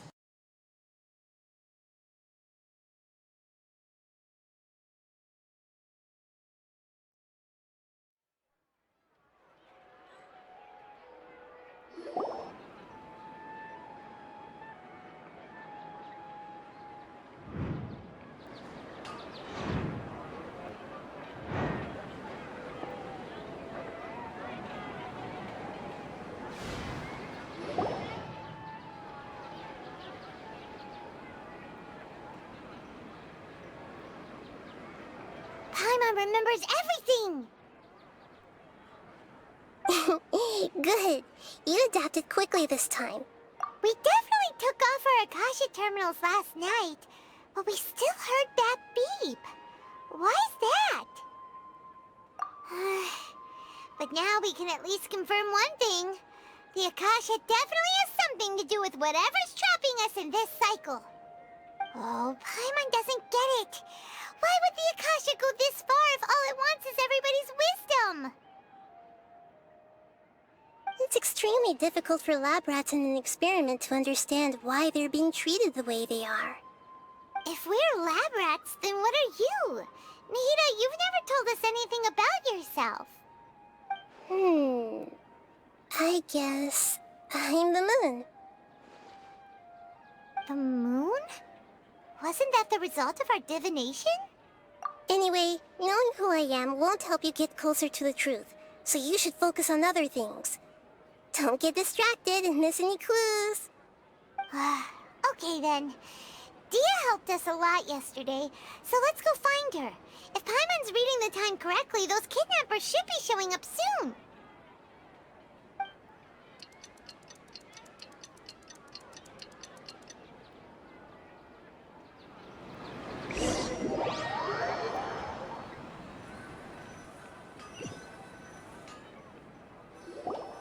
Ah, there you are. I've already taken care of those kidnappers. My lady, did you get hurt? Dia? What's wrong? Why are you both gawking at me like that?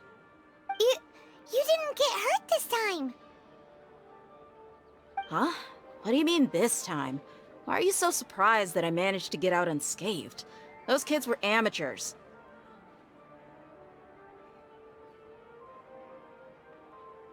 Shh! How did you know about my greatsword? I haven't told anyone about it. Please, don't tell Miss Dunyarzad. So Dia's lost her memories after all. Anything strange? You already know that I got a new greatsword. If I had to say something, it's weird how such a new weapon could feel so familiar.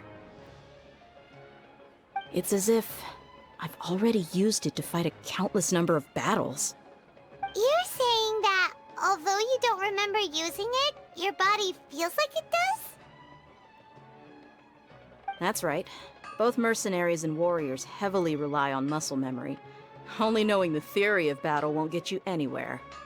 Traveler, what do you think? Yeah!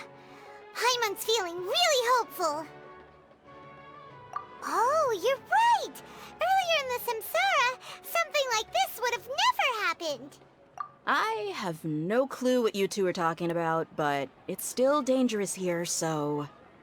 So you want us to take Dunyarzad somewhere else to rest while you check if there are still more kidnappers around, right? How did you know what I was gonna say? Can you read minds? Forget it. Go and do your thing.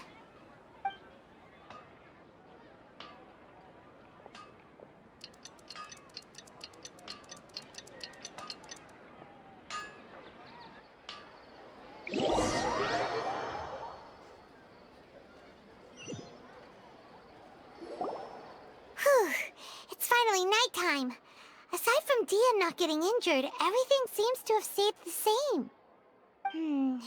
Listen, Nahida, we found out that Dia got out just fine today, even though she got injured every other time she fought the kidnappers. Do you think the Samsara has been broken? Have we saved Dunyarzad? Really? Good job on all that progress. Get some good sleep tonight. Hey, what kind of an answer is that? Tomorrow will come. Everyone assumes this is common knowledge, but the only way you can know that for sure is if you experience tomorrow. How many todays has it been? Is it possible that today will be followed by yesterday? Does tomorrow truly exist as anything beyond a made-up concept? It's even possible that this entire world is a lie, and the history of the whole world has just been one endless Sub-Zero's festival. Okay, no more. Paimon's brain is already shut down. That's why it makes no sense to waste your energy thinking about things you will learn tomorrow.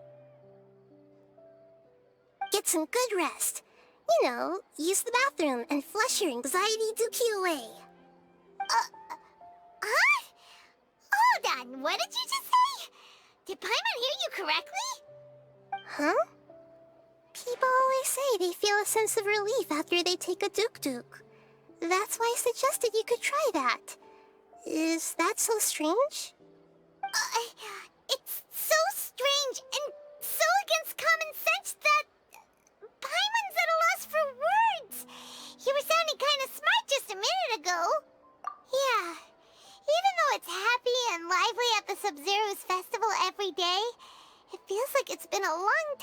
since we've really gotten to relax. Let's go back to our room.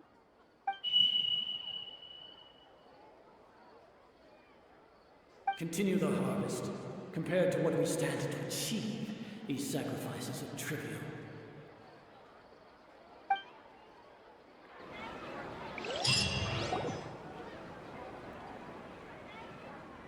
We're still in the same day! Nahida, you already knew last night that we didn't break out of the Samsara? Why did you tell us? Would there have been a point? You would have spent the night with new worries, with tomorrow still out of reach. In that case, you might as well rest within that brief moment of hope. An opportunity like that doesn't come by often, and I thought it might help you clear your minds. Paimon thought that Duke did that! Whatever. Guess you were looking out for us after all. Of course. In the time we've been together, you two have been everything to me. Paimon's flattered and everything, but maybe you're taking things a little fast. What I mean is, even though I had asked you to solve this puzzle, you two are still the only ones who can see me and sense my presence. In other words, if you weren't here, I may as well not exist. That's why you two have been everything to me. Get it? Nahida's talking about confusing stuff again. Anyway, that's enough chit-chat.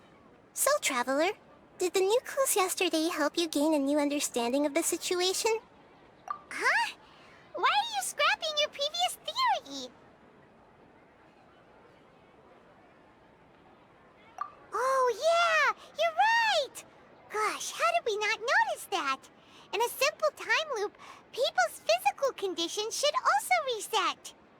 So, what's your new hypothesis?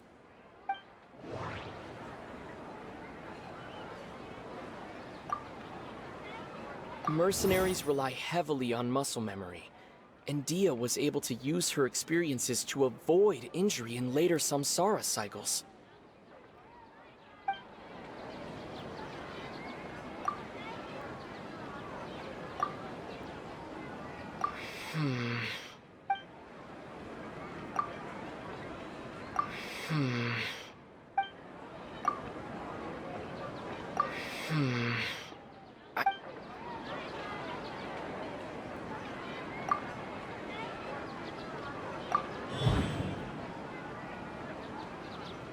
If all our memories of a day are erased at the end of that day, then we would unwittingly relive the same day again and again.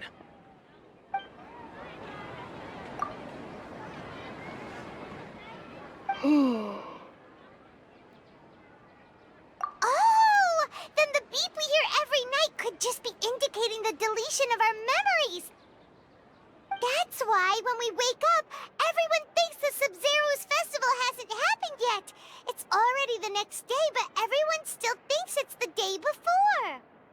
But muscle memory can't be erased. That's why Dia has been getting better at using her greatsword. Now everything makes sense. A brilliant deduction. Nahida, tell us if we're right or wrong.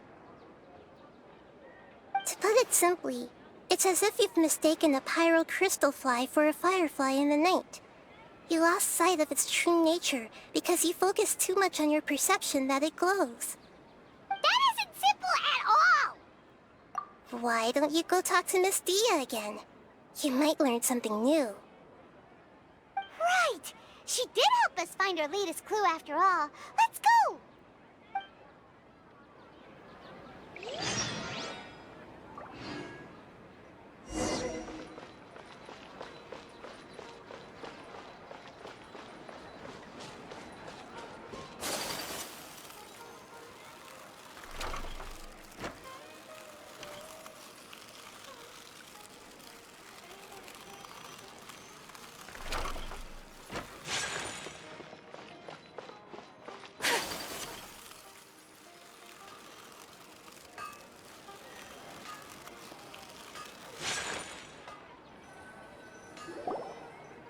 There you are.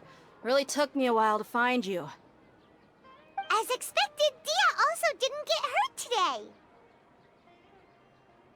Get hurt? Why would I? Don't underestimate me. Well, you're still getting used to your new greatsword. Huh. Truth be told, I also think it's pretty strange. It just suddenly felt so familiar in my hands and... wait a second! How did you know I got a new greatsword to begin with? I didn't tell anyone about it. Traveler, could you explain the situation to her today? Paimon's gotten a little... Oh, that works!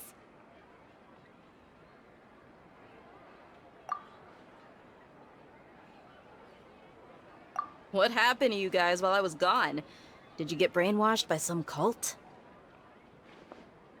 Don't think too hard about it. Just take what we're saying at face value. Alright then, let me get this straight. You're telling me that my body's already gotten used to this greatsword, but my brain just doesn't remember it? Yes! Your memory's being erased every day! Then I'd have to disagree. That's impossible. Oh? Why do you think that? If we've actually been reliving the Sub-Zeru's festival day after day, then what happened to the things we used, the money we spent, the food we ate? Common sense says my wallet should have emptied itself a long time ago. There's no way I wouldn't have noticed that.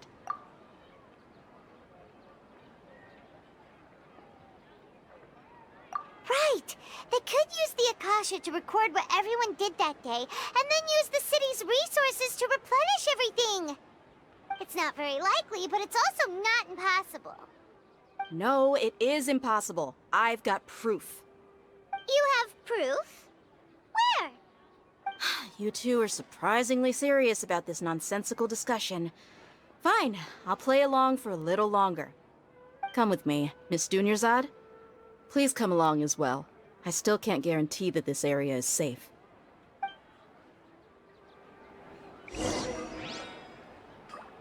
Paimon can't believe it's Dia who wants to show us something this time. 2 days ago, we were the ones taking her to see Dunyarzad.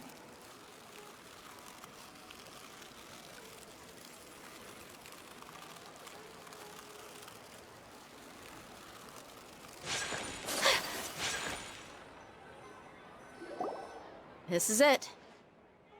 Huh? This is a wooden training dummy. What about it? See those marks on the dummy? Those are the result of several days' worth of practice. Let's say the sages didn't replace it every day. Shouldn't it be hacked to pieces by now? That's true, but what if they did? Then the sages would have had to reproduce every mark I left during previous training sessions. I'm a professional fighter. My martial school has always emphasized the importance of refined control. The force, angle, and entry point of each strike is calculated and deliberate. That's why I remember every mark on the dummy, as well as my state of mind as I made each strike. It's just as they say, each swordsman has their own unique style, and even the same swordsman can't make the same cut twice. It would be impossible to copy these marks.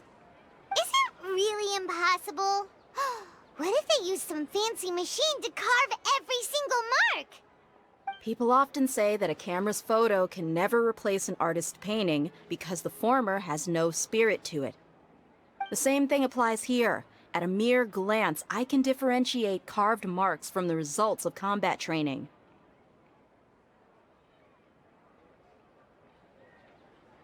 Whew, I hope that cleared things up for you. Hey, is this that new brain-exercise game that's been super popular with the scholars lately? It's surprisingly fun.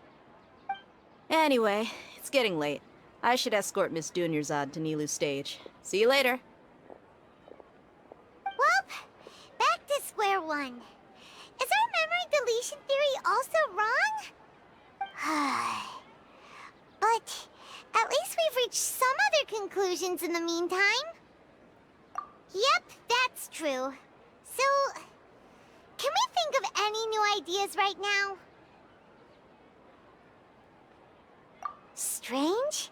Paimon feels like everything's been strange lately. Huh? Leaving the city? You're right! It's It's really strange how we never thought of such a simple solution. Many things should become clear if we can confirm the flow of time outside of the city. Paimon can't believe it. Did we miss this because we're tunnel visioning too hard on our other theories? Or because we're just too tired? How about we go back and ask Nahida? Maybe we've forgotten something about leaving the city.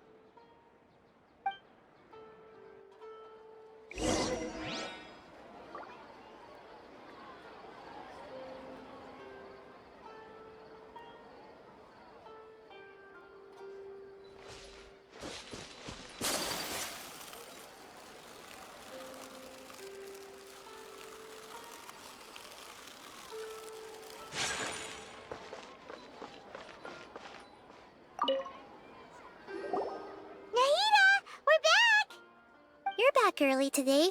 Did you find something new? Sort of. We're mostly sure now that we're not in a time loop. And we also aren't in the real world. But at the same time, we have a new question.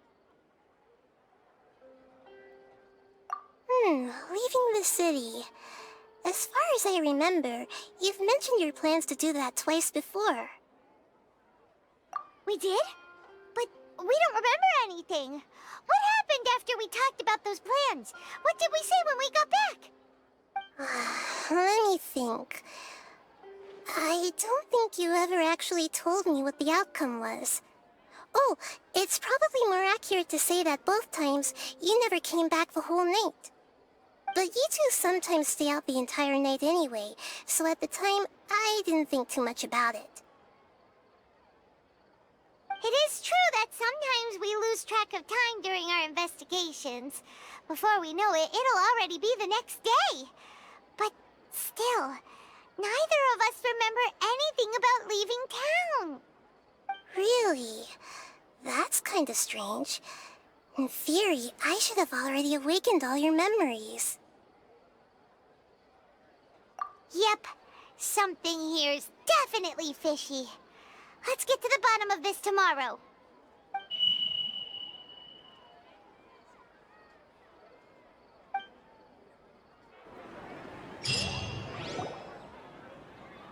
Our memories are back! About that... Well, where should Paimon begin? Traveler, aside from your memories that were just restored, I have another message for you. Listen to it and you'll understand. Can't go back. There are countless spaces here. Our Sub-Zeru's festival in Sumeru City is just one of them. Traveler, you should be missing 2 days' worth of memories. Paimon will fill you in. It's time to carry out our plan from yesterday. Okay, let's go!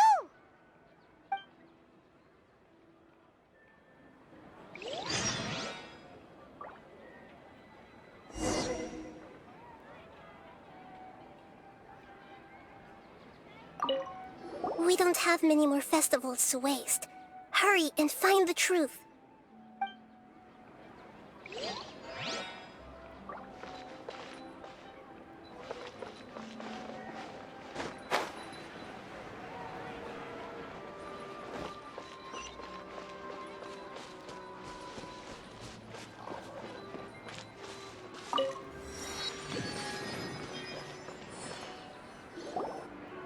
Why can't we leave the city? What is the Academia up to now? Don't ask me. It's not like I can tell you anything. This is a direct order from the Grand Sage. Just wait until tomorrow. I have a real emergency. My goods have already arrived at Port Ormos. If I don't hurry, they'll be stolen. That's your problem. Make sure you make a request in advance next time. But it's not like you can just predict business matters in advance. It looks like the Academia already announced a lockdown for Sumeru City today. How completely unsurprising. Let's go and question them. Hello, sir. Why can't we leave the city today? Here we go again. Don't ask me, I don't know either. We just received an order that no one is allowed to enter or exit Sumeru today. They didn't tell us anything else.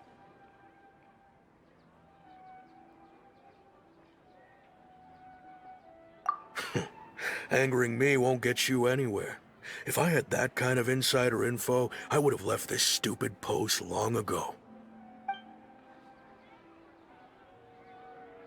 It looks like he really doesn't know. If we can't get anything out of him, let's take matters into our own hands. Why don't we climb over the walls? Those guards can't be everywhere at once.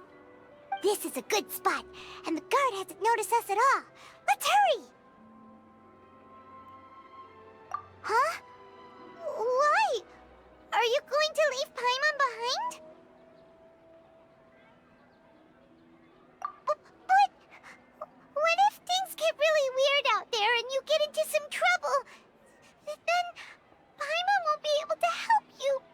Oh, Paimon knows that Paimon can't do much, but we've always been together, haven't we?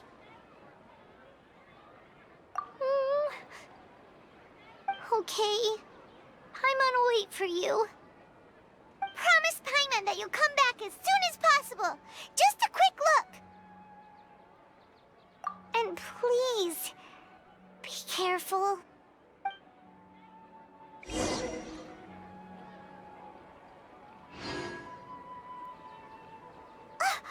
Memories! Traveler!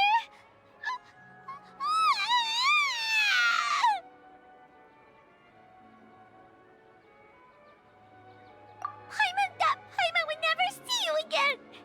You just disappeared! Paimon waited for you for hours and hours at the city wall and you never came back! You promised Paimon that you were only taking a quick look! Paimon, calm down. He's here now. I don't think he understood what you were saying. Paimon doesn't care! Paimon wanted to go look for you, but you also said that Paimon should stay! Paimon was so worried and so scared the entire day!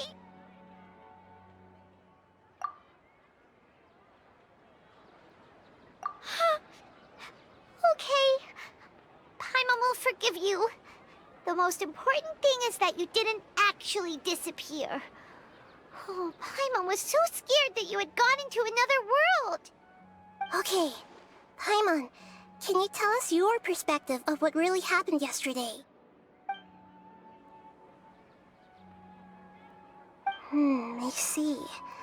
Using two people's different perspectives. After that, you left the city. Paimon kept her eyes on you the whole time, but then you disappeared in an instant.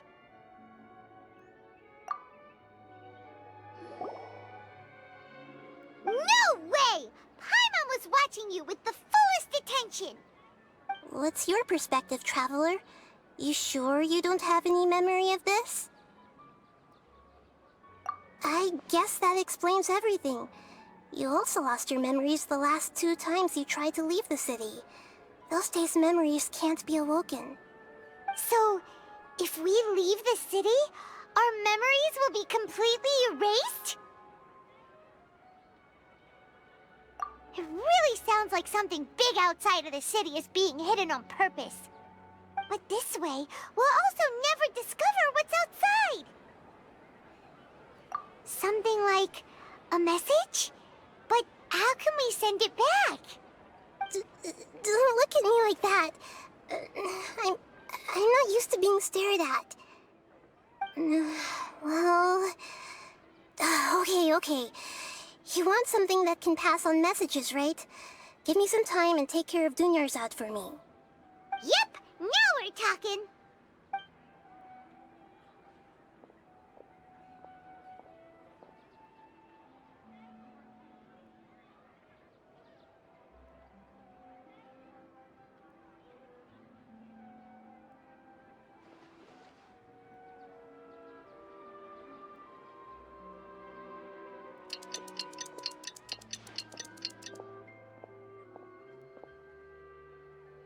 I'm done.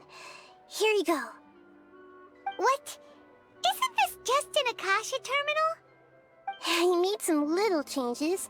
Akasha terminals are already capable of sending messages. I just tweaked it so that it could connect to any node. To make something like this? Nahida, you really know the Akasha like the back of your hand. Anyway, we can use this now to record a message, right? Yep. I'll help you save the messages. It should be pretty easy to use. I just can't guarantee the user's status and signal coverage when they're outside the city. We'll never know until we try. At least we're taking the initiative now. Let's go then. Let's expose those sages! All right. Paimon isn't as worried about being separated since it happened once yesterday. But Paimon still isn't happy about it. Okay, see you tomorrow, Traveler!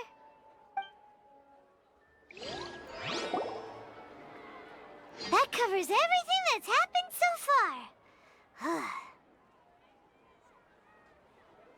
Yes, although the signal was choppy and had some interference, we still managed to receive 2 messages from you when you were outside. Okay, now that you understand what's going on, let's hear the messages together.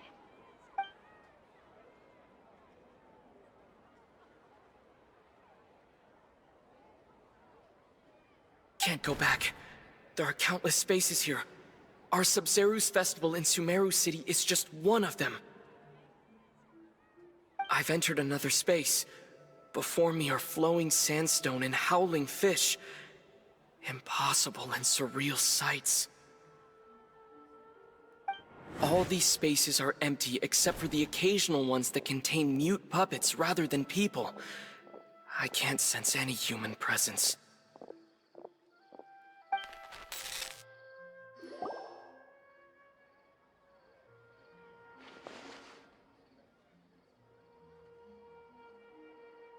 That's one heck of an info dump. It sounds like you left the Sumeru City space when you set foot outside of the walls.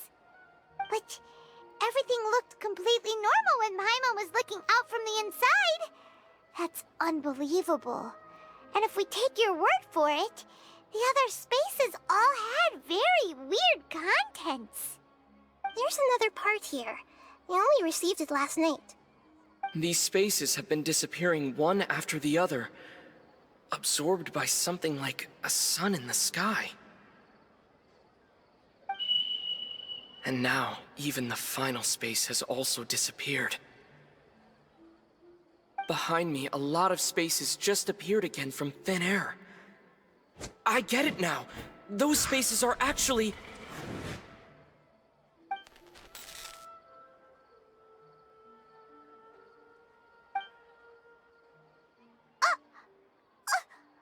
Why did the message end right there? What did the Traveler want to say? What are those spaces? Probably because yesterday just happened to end at that moment. Oh, right. Paimon did hear a beep from the Akasha. Did it come from here or from the message? The message. It should have come from the Traveler's Akasha terminal. After the beep, Traveler said even the final spaces also disappeared. Traveler, what do you think that final space could have been?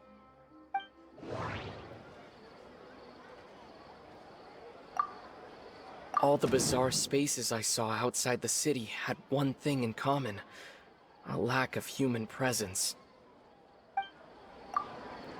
Was that space actually the real world? But wouldn't a real space just randomly disappearing like that be catastrophic?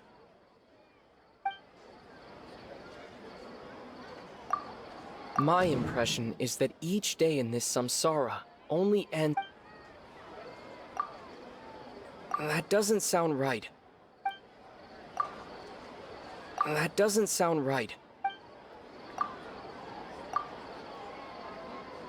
Oh, so that's what it is! After the sound of the beep, the final space, the Sub-Zeru's festival, also disappears, and we're taken to the next day. Later on, Traveler also mentioned a bunch of new spaces materializing materializing behind them. Do lots of new spaces appear every day? Paimon's head is spinning. Just what are these spaces anyhow? Well, consider this. For all the horrors of the Archon War, at its heart, it was just a game where a bunch of gods fought over 7 seats. So no matter how strange or spooky things may look on the surface, maybe all they point to in the end is a small and simple secret. Wow, the Archon War, huh? That's an analogy and a half.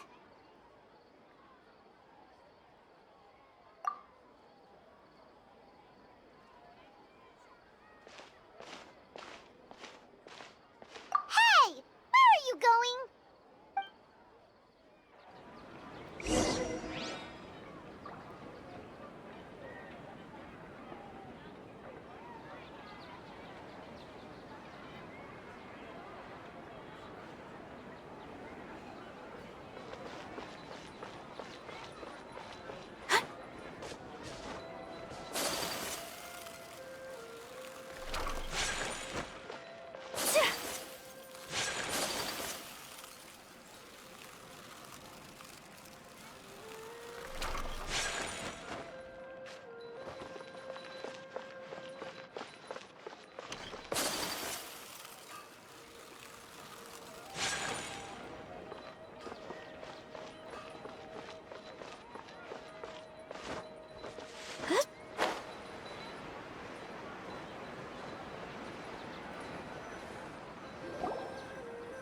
Do you want some alone time to think? Alright then, Paimon won't disturb you.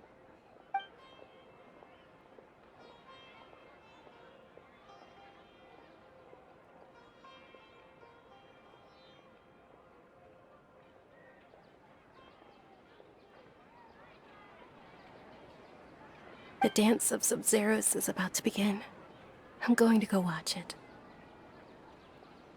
Okay. Why don't you go ahead, Dunyarzad? We still have some other stuff to do first. Okay then.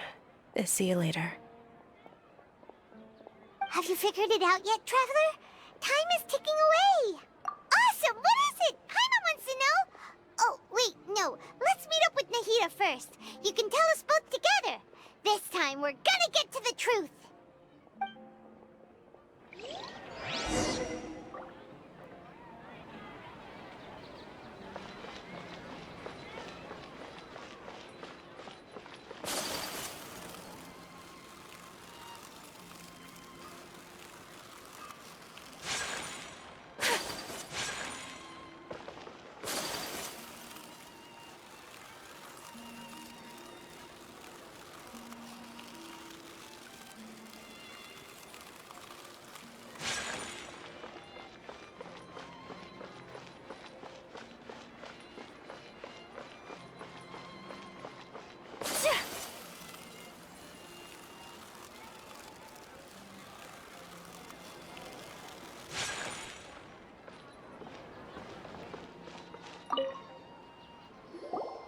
You're back! I've been waiting forever for you two. Judging by the looks on your faces, are you ready to take your Sub-Zero's exam and graduate from the festival? Okay, first off, have you discovered the hidden truth?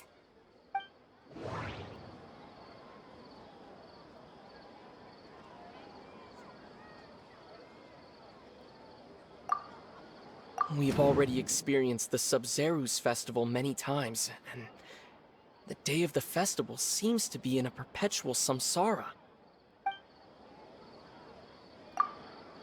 The moon, illusions, and lies. What do they all mean? All the bizarre spaces I saw outside the city had one thing in common: a lack of human presence. Those spaces remind me of dreams, like the one I had in the Avidia Forest, except these have no sign of human presence. That doesn't sound right.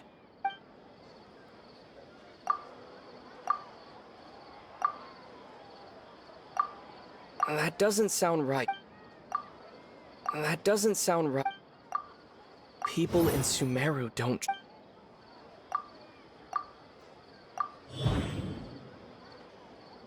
We are all in a dream. It isn't that the people of Sumeru don't dream. Rather, the Akasha is taking their dreams from them. People in Sumeru think they don't dream, but the truth is the Akasha steals their dreams without them knowing it. And those spaces with no human presence are stolen dreams without their host. That would explain why they sounded so weird when he was trying to describe them. Huh. So people in Sumeru do dream after all. In fact, we're all in one big dream together right now. Correct answer.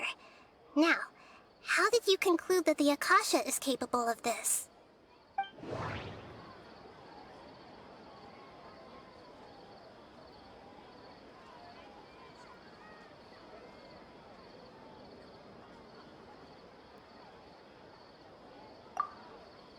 The Akasha relies on the power of a gnosis to operate. It is the manifestation of the God of Wisdom's power.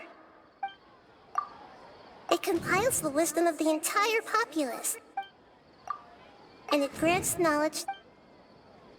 That doesn't sound right. That doesn't sound right. Oh, okay. Those dream-controlling creatures in the forest also get their power from the Dendro Archon, right? That would explain why the Akasha has the ability to control people's dreams, too. But is stealing everyone's dreams really how the Akasha compiles their wisdom? Isn't there anything more to it than that? Dreams are fantastical, complex, and full of imagination. People's brains are the most active when they're dreaming. In other words, dreams are rich bundles of human wisdom. So in other words, the complete opposite of how Hypatia understood it. Paimon remembers her saying that the sages think dreams are foolish delusions, and the fact that no one dreams is a blessing from Greater Lord Rukkhadevata. So it was all a dirty trick? The real story is that the sages from the Academia are using the Akasha to steal people's dreams for their own use, huh? Oh? By the sounds of it, you understand the current situation pretty well. So then, what about the Samsara?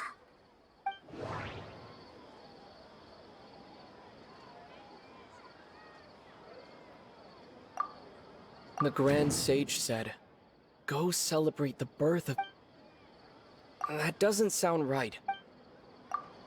The beep is a prompt tone for Akasha operations. We still hear it every night, even though we removed our Akasha terminals. That doesn't sound right. Those spaces kept disappearing before my eyes. But as soon as that beep sounded, many more spaces materialized.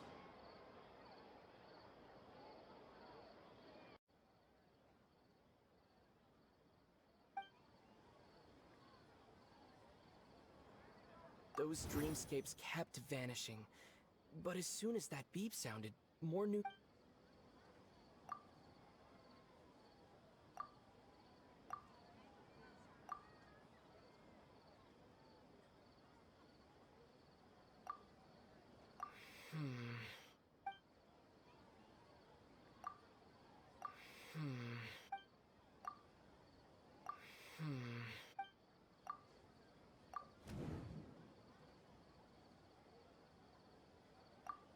Correct. The Akasha is keeping each person's brain in a constant dream state, but also separating their consciousness from their own dream. Their disembodied consciousness is placed inside the collective dream of the Sumeru's festival along with everyone else's, while their now vacant dreams are harvested by the Akasha. No one is any the wiser as another day passes in the dream, and so begins another samsara cycle. People wake up to yet another dream about the Sumeru's festival. The dreams that belong to them are once again harvested by the Akasha, and so it continues. So, this is like a dream factory, and the Akasha is a dream harvesting machine. Did Paimon get that analogy right? Very good, Paimon. Using analogies well is an excellent habit to get into. Okay, so that beep we keep hearing is actually from our real-life Akasha terminals. Taking off our terminals in this stream doesn't do anything. Alright, last question. Who am I?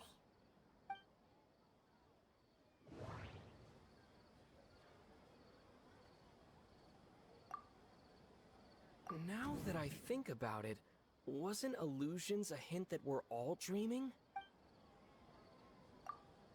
Now that I think about it, they say that alchemical divination is the Dendro Archon's divine revelation. So then, if Nahida has referred to herself as the moon...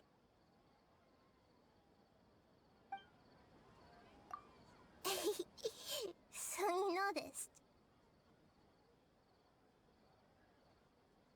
I thought that one would be the hardest question. That's why I put it last. That wasn't hard at all. Even Paimon guessed that. Everything about you is different. We just didn't want to expose you is all.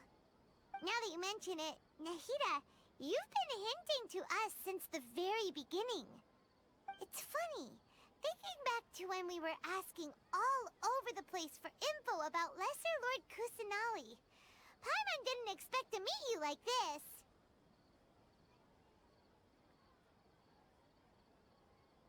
Yes, those can wait until we're back in real life. On the other hand, I'd be happy to answer any more questions you have about here and now.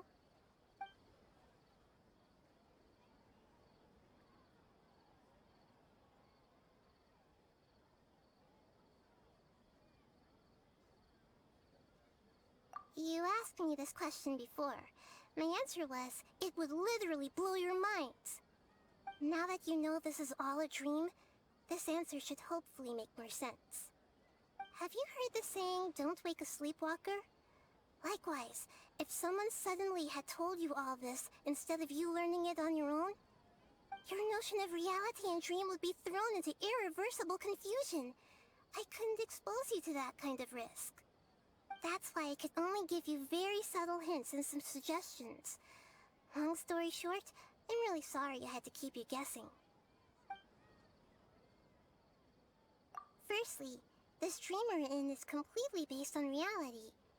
People have already experienced this Sumeru's festival, so it would be very difficult for them to find anything that strikes them as surreal.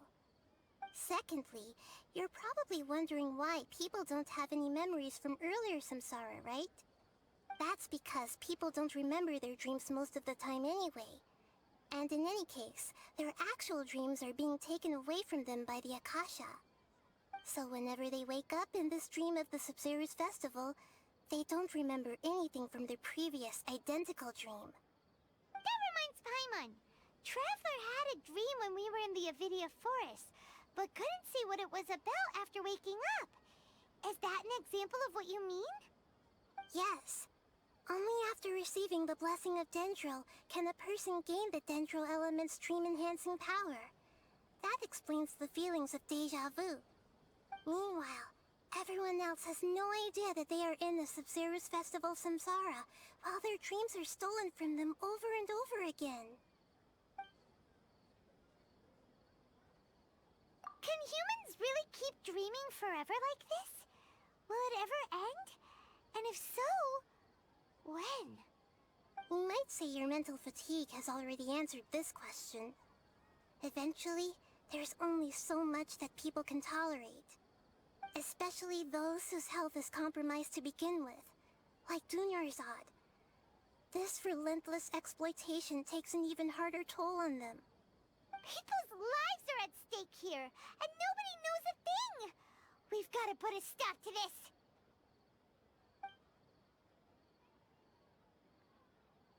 I know, right? Why did they have to base this dream on my birthday? Could it really just be a coincidence? Even you don't know the reason? Wow, now that's strange. The Academia sages are determined to harvest lots of dreams in a short time, no matter the cost. They have to be up to no good. Unfortunately, I don't know anything about it. Traveler, do you have any information?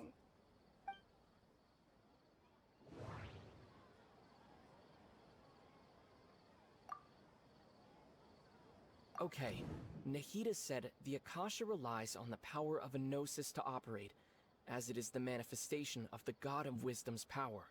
It compiles the wisdom of the entire populace, and it grants knowledge to the people.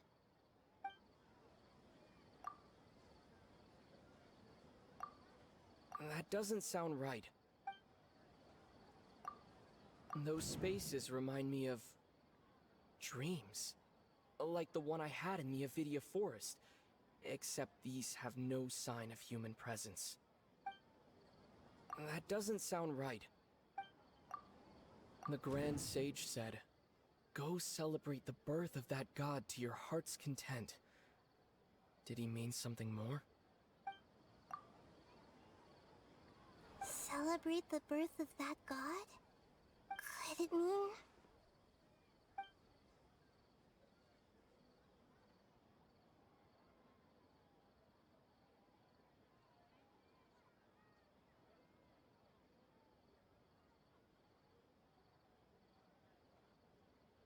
deceiving the people of Sumeru with no regard for their safety. No matter what they're trying to do, this is unforgivable. After we end the Sub-Zero's festival, Samsara, we have to look into them. How can the sages of the Academia do this behind their Archon's back? This is ridiculous! In the end, I'm just the moon. The real sun is long gone. A sun and a moon? Nahida's talking in riddles again.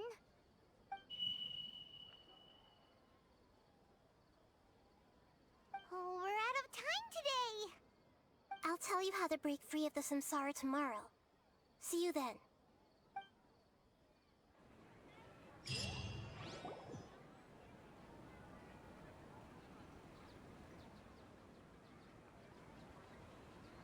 Good morning, Nahida.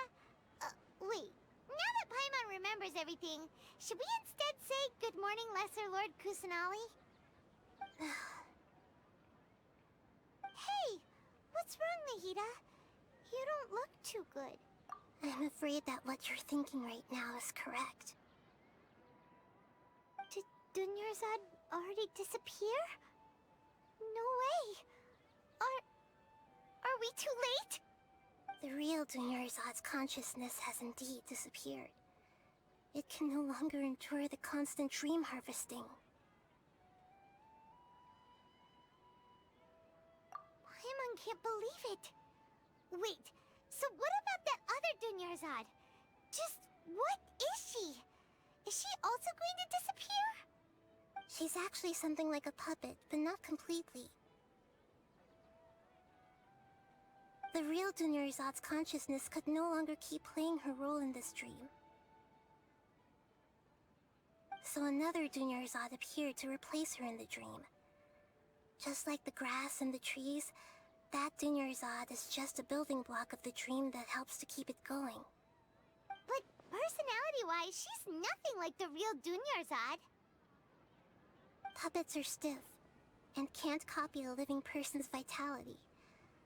After all, they're just there as filler. You know, speaking of which, the old Dunyarzad might not have been too different from a puppet.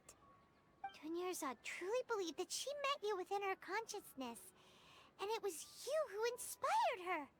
So you do remember her after all. Yes. Back then, her family was overly protective of her. No one cared about her personality or thoughts. It was as if she only lived to stall her Elazar. I just gave her a little wisdom so she could look at life in a new way. So that she could be her own person. But even so, she's still... far from it. I'm still a long way off from being a real Archon. I couldn't even save her. If I were a competent Archon, I wouldn't have let my most faithful follower die at the Sub-Zero's festival with so many regrets. don't beat yourself up over it, Nahida. It's the sage's fault, and theirs alone. I'm not beating myself up. All I did was to rationally observe the distance between myself and a real Archon. Don't be like that, Nahida. Even real Archons are still allowed to be sad.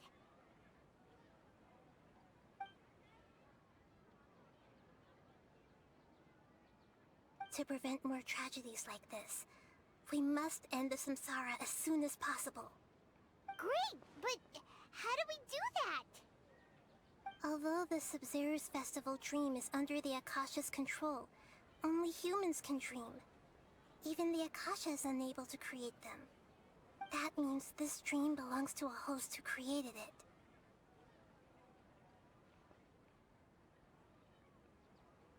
Huh? So, how should we find that person? Well, if this is someone's dream, then everything here must come from deep within their consciousness. Which means, with the power of imagination, they can change anything in this dream. Imagination? What do you mean by that? Imagination means breaking through what you perceive as normal. Like when a server at a tavern brings a plate to you, you'd naturally assume that food is on it. However, if you're the dream's host and you become aware that you're dreaming, when you imagine gold and more on the plate, the dream will respond in kind, and the server really will bring you gold and mora. But right now, our host is unaware that this is a dream. No matter how many times they're served, it will always be food. Find some way to make that person realize that they're dreaming. Usually, once that happens, the person will wake up and the dream samsara will be broken. How are we going to find them, though? If it could be anyone, it'd be like looking for a needle in a haystack. And even if we did find them, how are we supposed to make them realize they're dreaming? After all, like you said, don't wake a sleepwalker. It's extremely difficult, yes. But the only ones who can do it are you two. Remember, everything you've achieved up to this point has all been for the sake of finding the host and ending the samsara.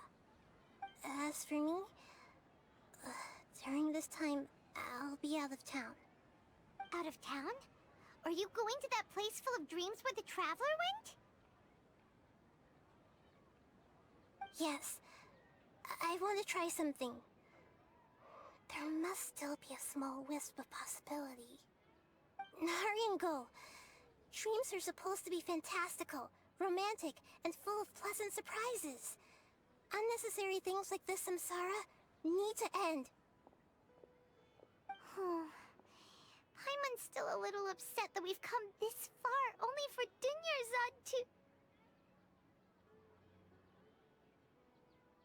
She was such a good person, with such a simple wish. But fate was against her. Yeah, saving Dunyarzad is what kept us going this whole time. But we mustn't lose hope, Traveler. Dunyarzad would definitely want to see us save everyone else. So let's break the samsara for her sake. Paimon's wondering, do you think the sages would get one of their own to be the host of this stream? Feels like it would be easier to control it that way, no?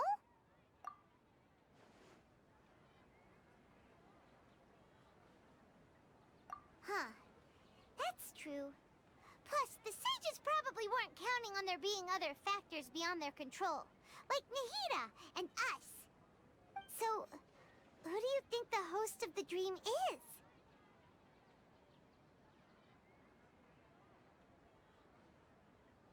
Oh, that would make sense!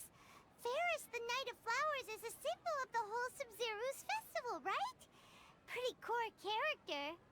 Let's go ask him some questions, shall we?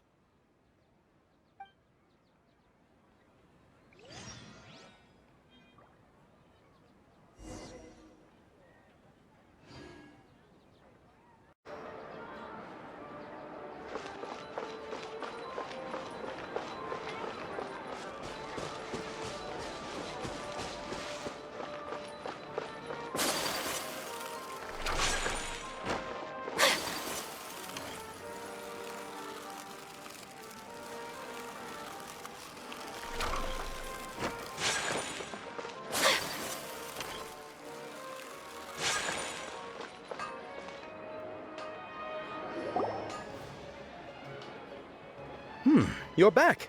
You left in a hurry last time. Is everything okay? Everything's fine, just... it's a little hard to explain. Would you mind taking part in a little experiment with us? An experiment? That came out of nowhere. I'm listening, though. What do you need me to do? Could you make a wish?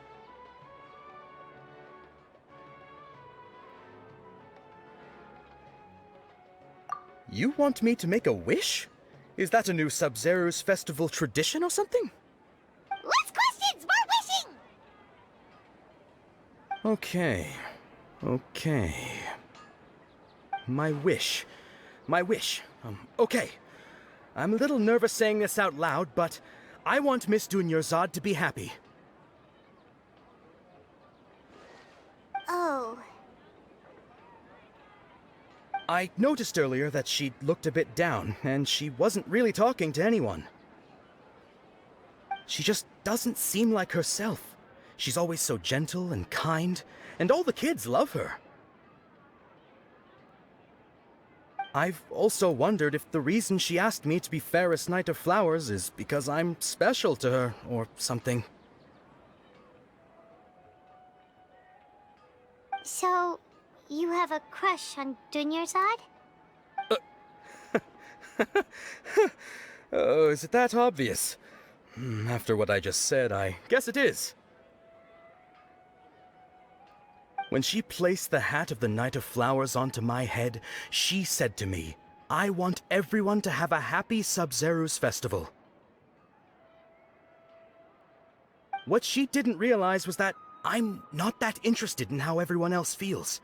In that moment, I just wanted to be her Knight of Flowers for the rest of my life. 50 years? 100 years? I'll serve her till the end of time. Okay, yeah, that was a bit much.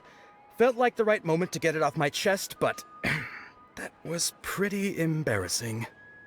Okay, I'm ready to make my wish. I would like Miss Dunyarzad to appear in front of me right now with a smile on her face. Here goes. Please come true. I'm gonna open my eyes. Oh, you're... What? Fucky? Sorry, but only one portion of Yalda candies per person. Back home you go. Nice try, you two. Anyway, never mind. I don't need to see her appear right in front of me. As long as she's happy. Guess he isn't the host of this stream after all. Should have expected it wouldn't be this easy.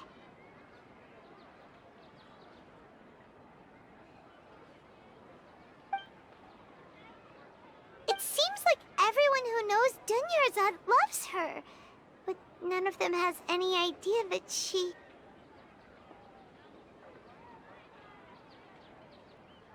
My lady, step back. That sounds like Dia! Oh, right. This is when Dunyarzad bumps into the kidnappers. Huh? But Dia can handle them. Hey, Traveler!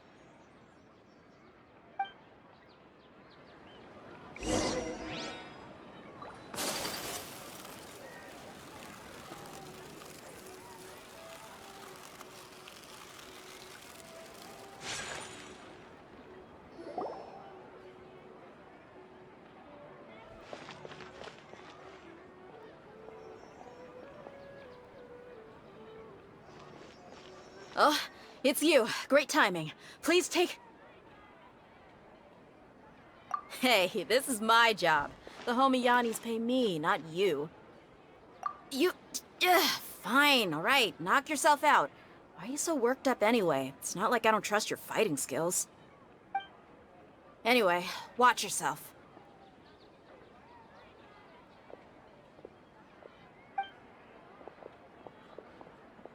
So you got yourself some backup. Suit yourself. You're going down. That's close enough. A new unlucky today. Ring cutter. As a dutiful maid would. Steady as stone. Ha! Whirling snow. Yeah!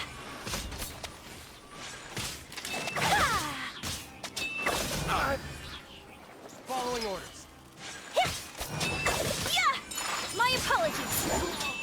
I'll take my leave. I'm going in. Let's light it up. I'll be back. Traveler, were you just taking your anger out on those guys? You and Nahida both. Dunyarzad wouldn't want to see you two like this. Oh, and speaking of her, Paimon just remembered something. Remember how during the first Sub-Zero's festival, before the Samsara started, we came here with Dunyarzad because she wanted to pick something up? She said it was because she had forgotten something. Okay, so Paimon's memory is working so far. Anyway, Paimon also remembers that she is staying somewhere around here. She pointed it out to us the night before the Sub-Zero's festival. Yeah, even if it's only a tiny clue, it'll probably still help us more than this needle in a haystack search.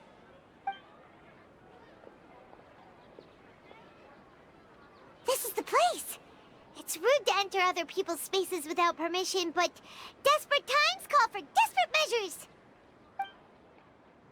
Hey! The windows are unlocked! Okay, Paimon's gonna take a peek inside.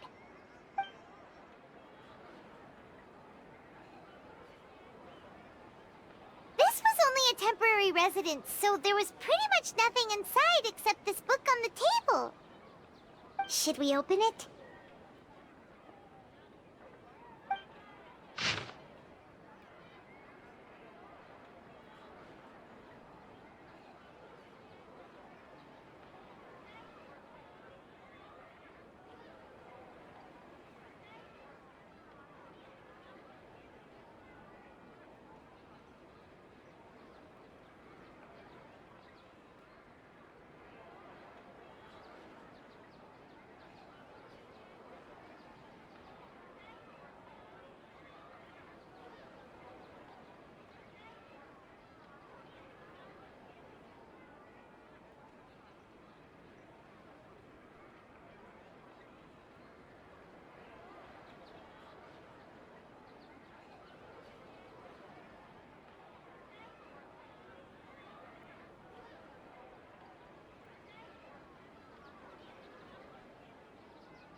Wow.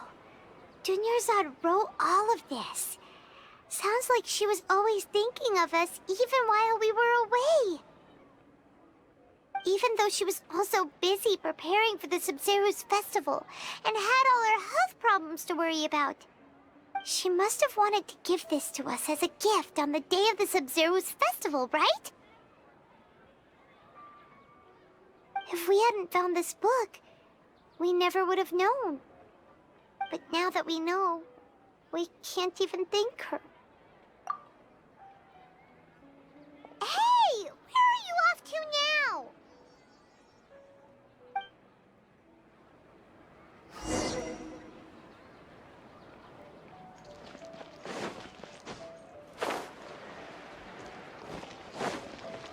Body and mind.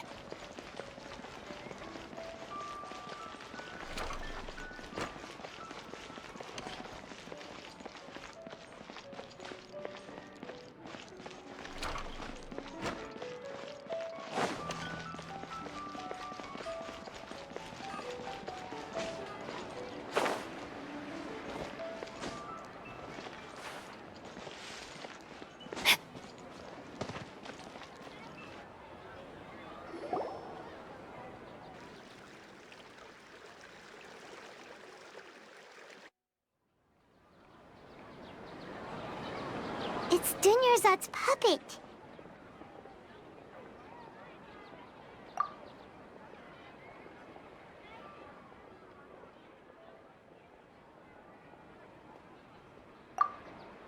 Traveler? You must be exhausted. Come to think of it, we've been stuck in this place for a really, really long time. Heck, even the last time we were chatting happily with Denyerzad feels like an eternity ago.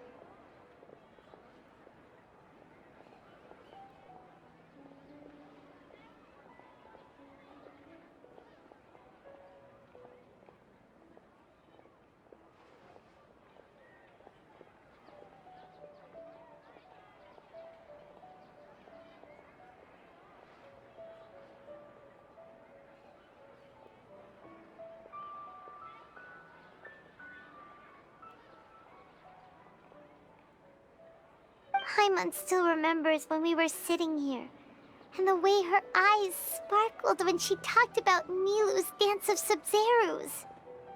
There will always be frustrations in life, but I know that the point of living is not to leave behind any regrets.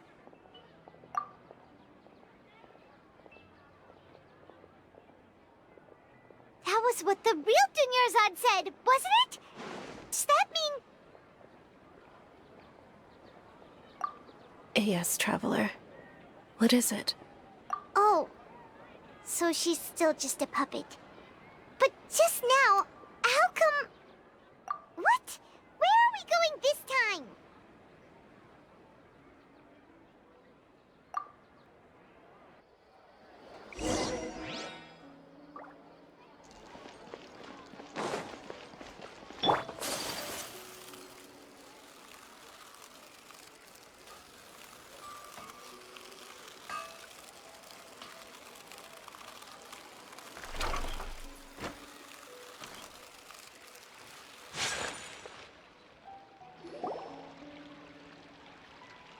If you continue to resist, we will have to order an investigation into every single event organizer.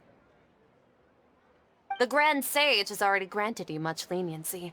I advise that you exercise tact. How did things turn out like this?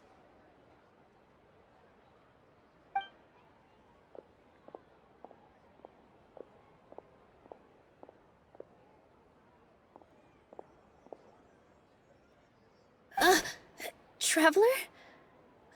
You don't have to get involved. He's a sage from the Academia. I don't want to drag you into this. Traveler? Traveler? What the heck are you doing? If you get arrested by the Academia, that's another day gone to waste!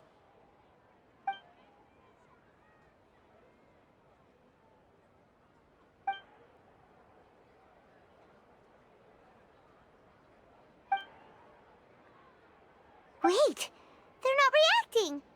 Have they been scared stiff? Oh, of course! If this is the Sage's plan, they wouldn't put themselves through this. So they're just substitutes. What is this?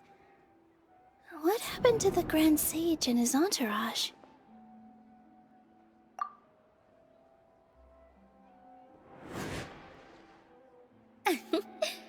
Like I said, they symbolize the goddess of flowers. It's just a shame that all the real Padisarahs went extinct after her death. Yes. The Greater Lord brought forth new Padisarahs in memory of the goddess of flowers. But she ultimately could never truly replicate that beautiful shade of purple.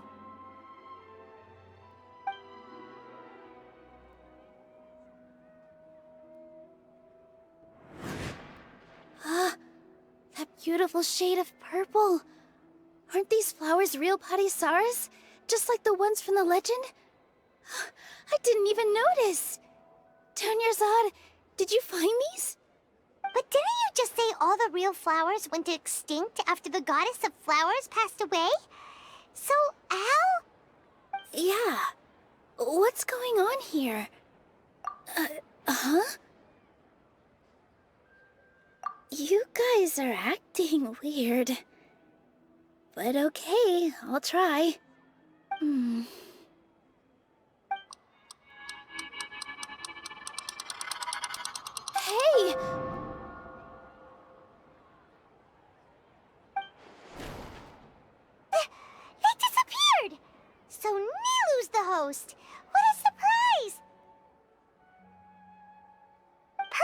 Palisaras don't exist in the real world anymore.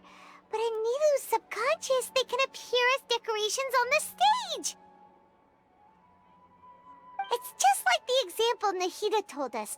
People assumed there will be food on a plate, and Nilu assumed there would be real Palisaras in the flower pots.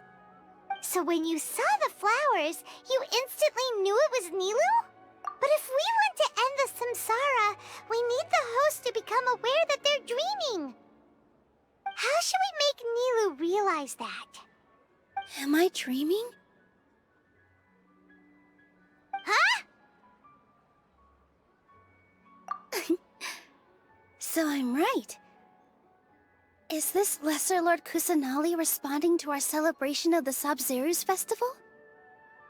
Wrong guess, but you aren't completely wrong either. The point is, what made you think this is a dream? As far as you know, people in Sumeru don't dream, right? Yeah, but have you heard the tale of the first sage? To prevent a calamity, he went on a journey to find the Dendro Archon. Ooh, sounds familiar. Dunyarzad told us a story like that when we first arrived in Sumeru City. So it was about the first sage, huh? Yep, but in the part you heard, he hadn't become the first sage yet. There's more to the story. His piety and wisdom were acknowledged by the Dendro Archon, and she finally gave her blessing to him. All kinds of spectacular scenes appeared in front of the first sage, as if all the knowledge in the world was being painted onto a canvas right before him. He was captivated. After who knows how long, he mastered all the knowledge he could comprehend. Afterward, he said to the Dendro Archon, "I miss my parents, my wife, and my children. I've been away from home for far too long. They must be worried." The Dendro Archon smiled. The next second, the sage found himself lying in his bed, as if he had just woken up from a dream. His wife, lying next to him, said, "You're off to search for the Dendro Archon today, aren't you?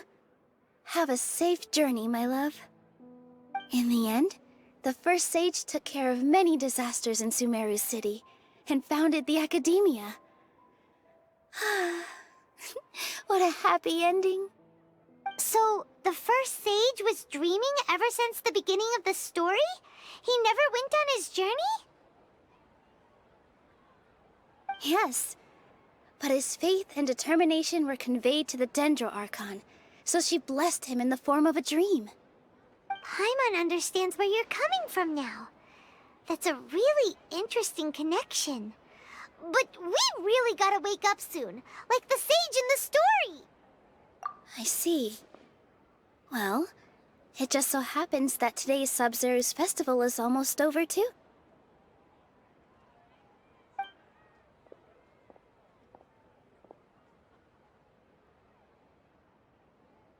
Since we're in a dream, let's make this final dance of Sub-Zeru's as beautiful as we can.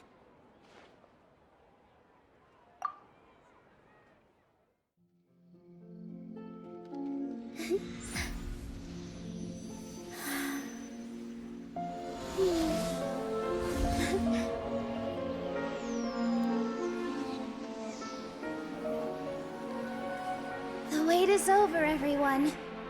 I dedicate this to our god, the Dance of Sub-Zerus.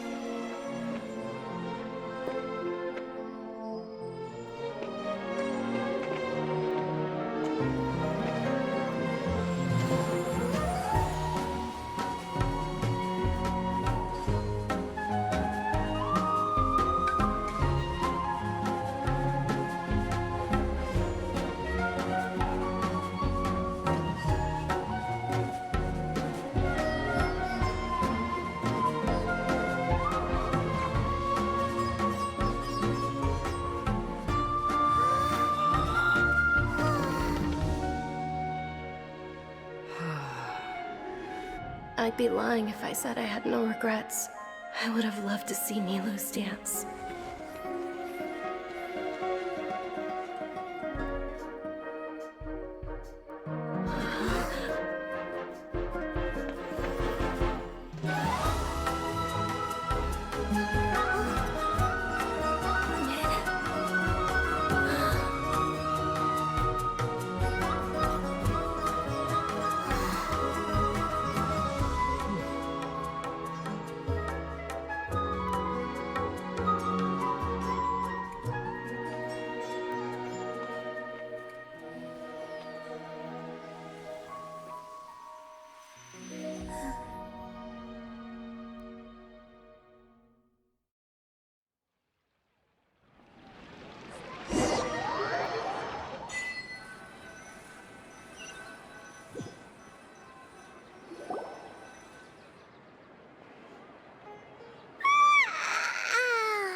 Oh, good morning, traveler.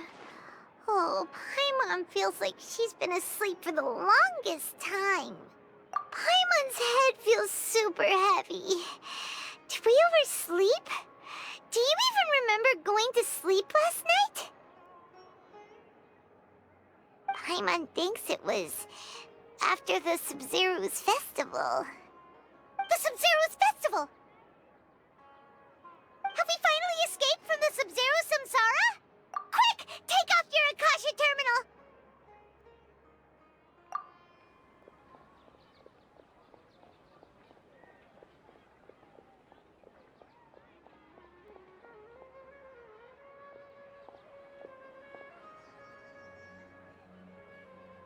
She's not in her room. What happened? Huh? What usual spot?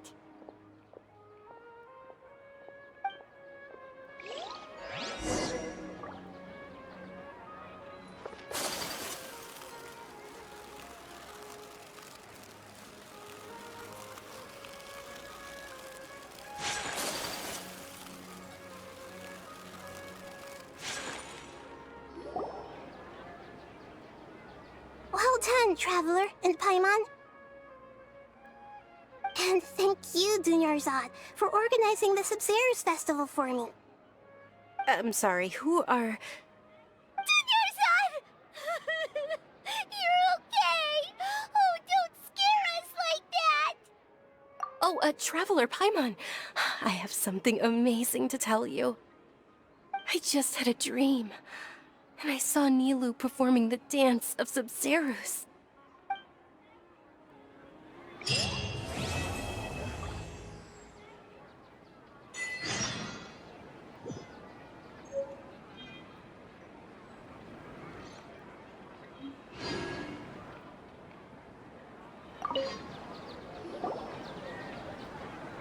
You're actually Nahida, aren't you? Paimon felt like Katheryne was acting weird when we met at the Sub-Zero's festival. And... Dunyarzad, did you save her? It's a really long story. We shouldn't disturb her. Her consciousness is still weakened. Let's chat somewhere else. How about by the Traveler's favorite bench?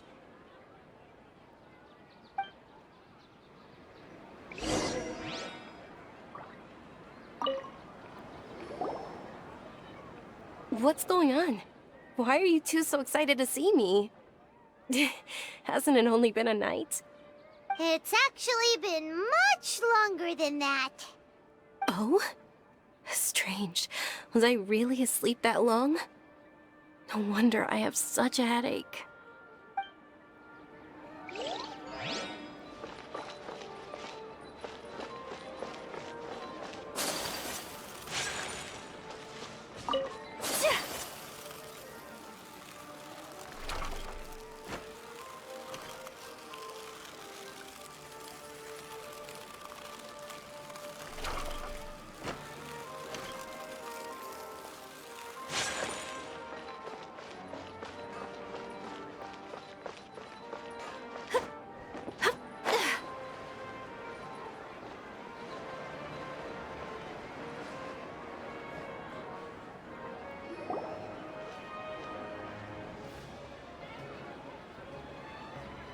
Let's talk about Dunyarzad first.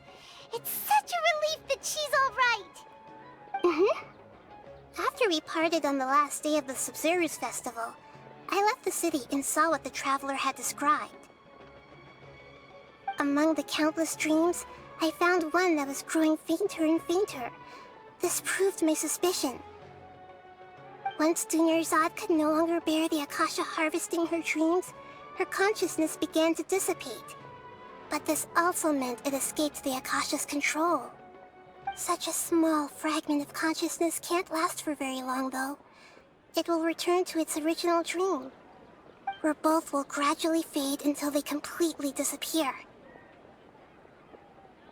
I used all the power I had to keep her dying dream alive as long as possible. But it still wouldn't have lasted for much longer if it hadn't been for you two breaking the samsara. So it looks like we did manage to save Dunyarzad in the end. And not a moment too soon. Huh? Why are you two smiling so happily? I thought you'd be so moved that you'd start crying. I need to spend more time observing human emotions. Both are fine. Everyone reacts differently.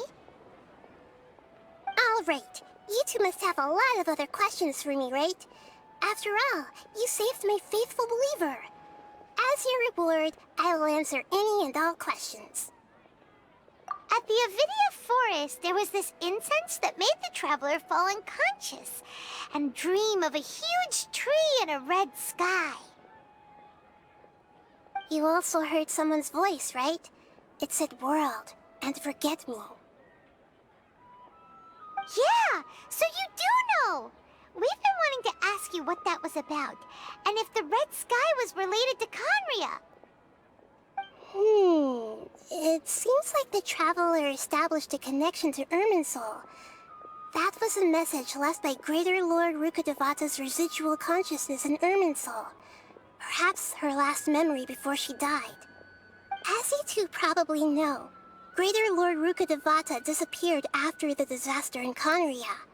The timings of these events do line up, so your suspicions are reasonable. A message from Greater Lord Rukkhadevata? We thought it was from the Scarlet King. The Scarlet King? That god who died even longer ago? Some present-day desert dwellers still worship him.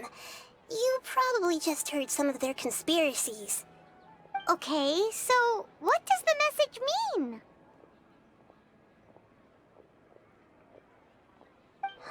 I still haven't managed to decipher it.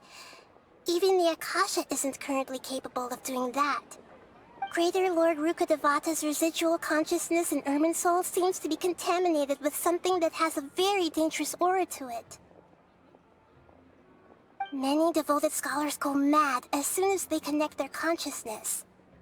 I've warned the Academia about this many times, but people still keep falling victim to it. But I believe this is the key to saving Irminsul. That's why I've kept trying to decipher it. So the tree in the vision was Irminsul? Oh, Tighnari also said that Irminsul is sick! Is it because of the contaminated consciousness? But even if you can't figure out what that vision was all about, it seems like our search for you was all in vain. The Traveler wasn't affected after coming in contact with that consciousness. I've never seen anyone like that. With you here, we may have a chance at deciphering it. No, we must decipher its secrets. I've already eliminated all other factors that might affect Irminsul. This is the only one left. This puzzle has life and death at stake.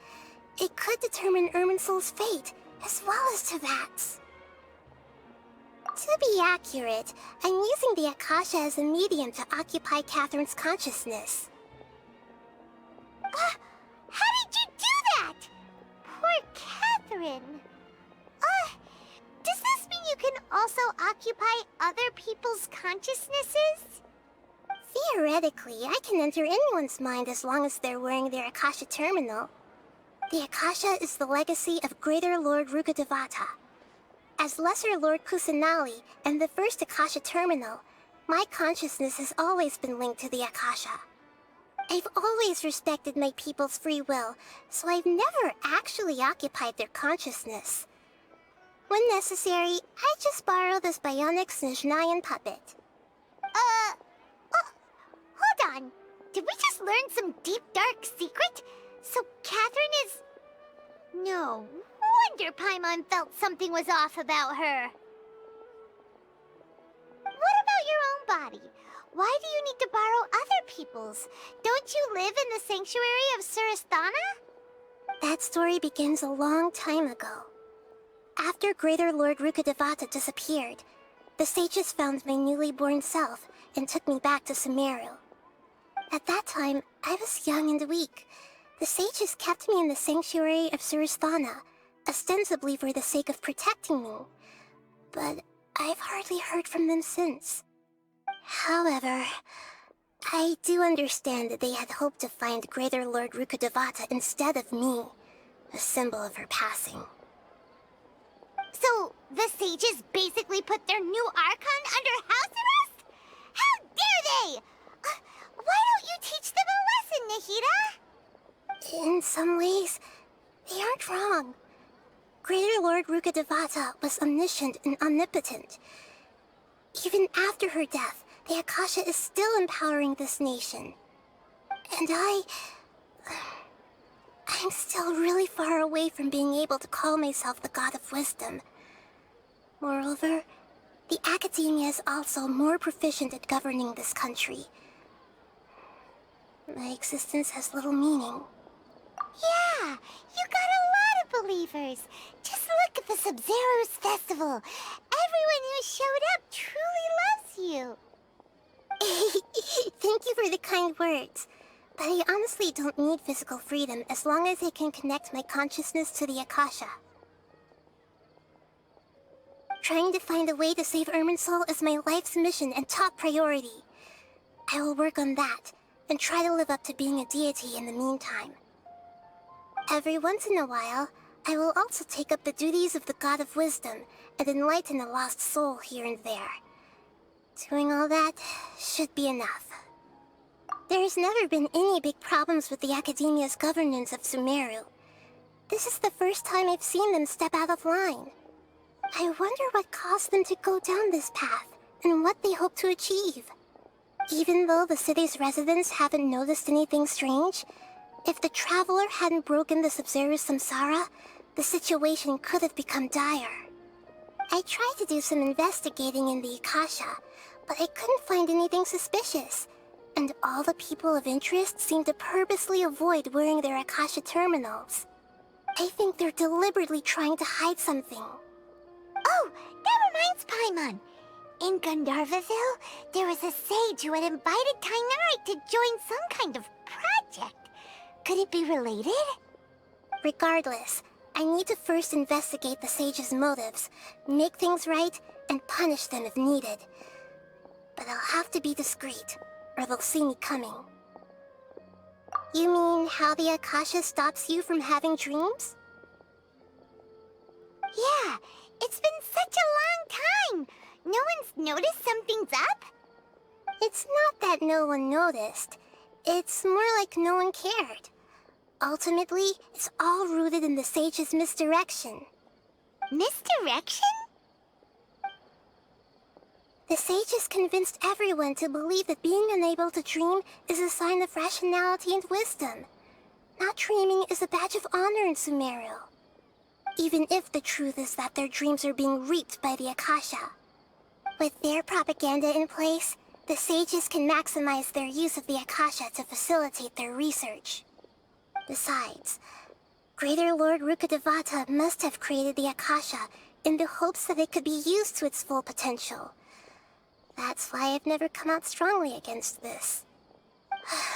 Anyway, the perspective advocated by the sages drowned out any voices of doubt. By now, even those who never use Akasha terminals find it too shameful and embarrassing to talk about their dreams. Got it! I hope my answers were satisfactory, seekers of knowledge. To be honest, maintaining Dunyarzad's fading dream took a lot of mental energy. I think I may need to rest for a while. Oh, and you don't need to worry too much about the sage's activities for now. The Akasha won't be able to conduct another project on the scale of the Sub-Zero's samsara in the immediate future. Go and get some sleep. Leave everything to us. What a relief. This is truly the most exhausting birthday I've ever had. Traveler? Paimon? Why am I here? Do either of you know? Maybe you were sleepwalking. you can't wake up a sleepwalker. We happened to walk by, so we thought we'd wait for you to wake up. I see. Huh. I should visit my maintenance personnel sometime. Oh, I'm fine. I better go. Thank you.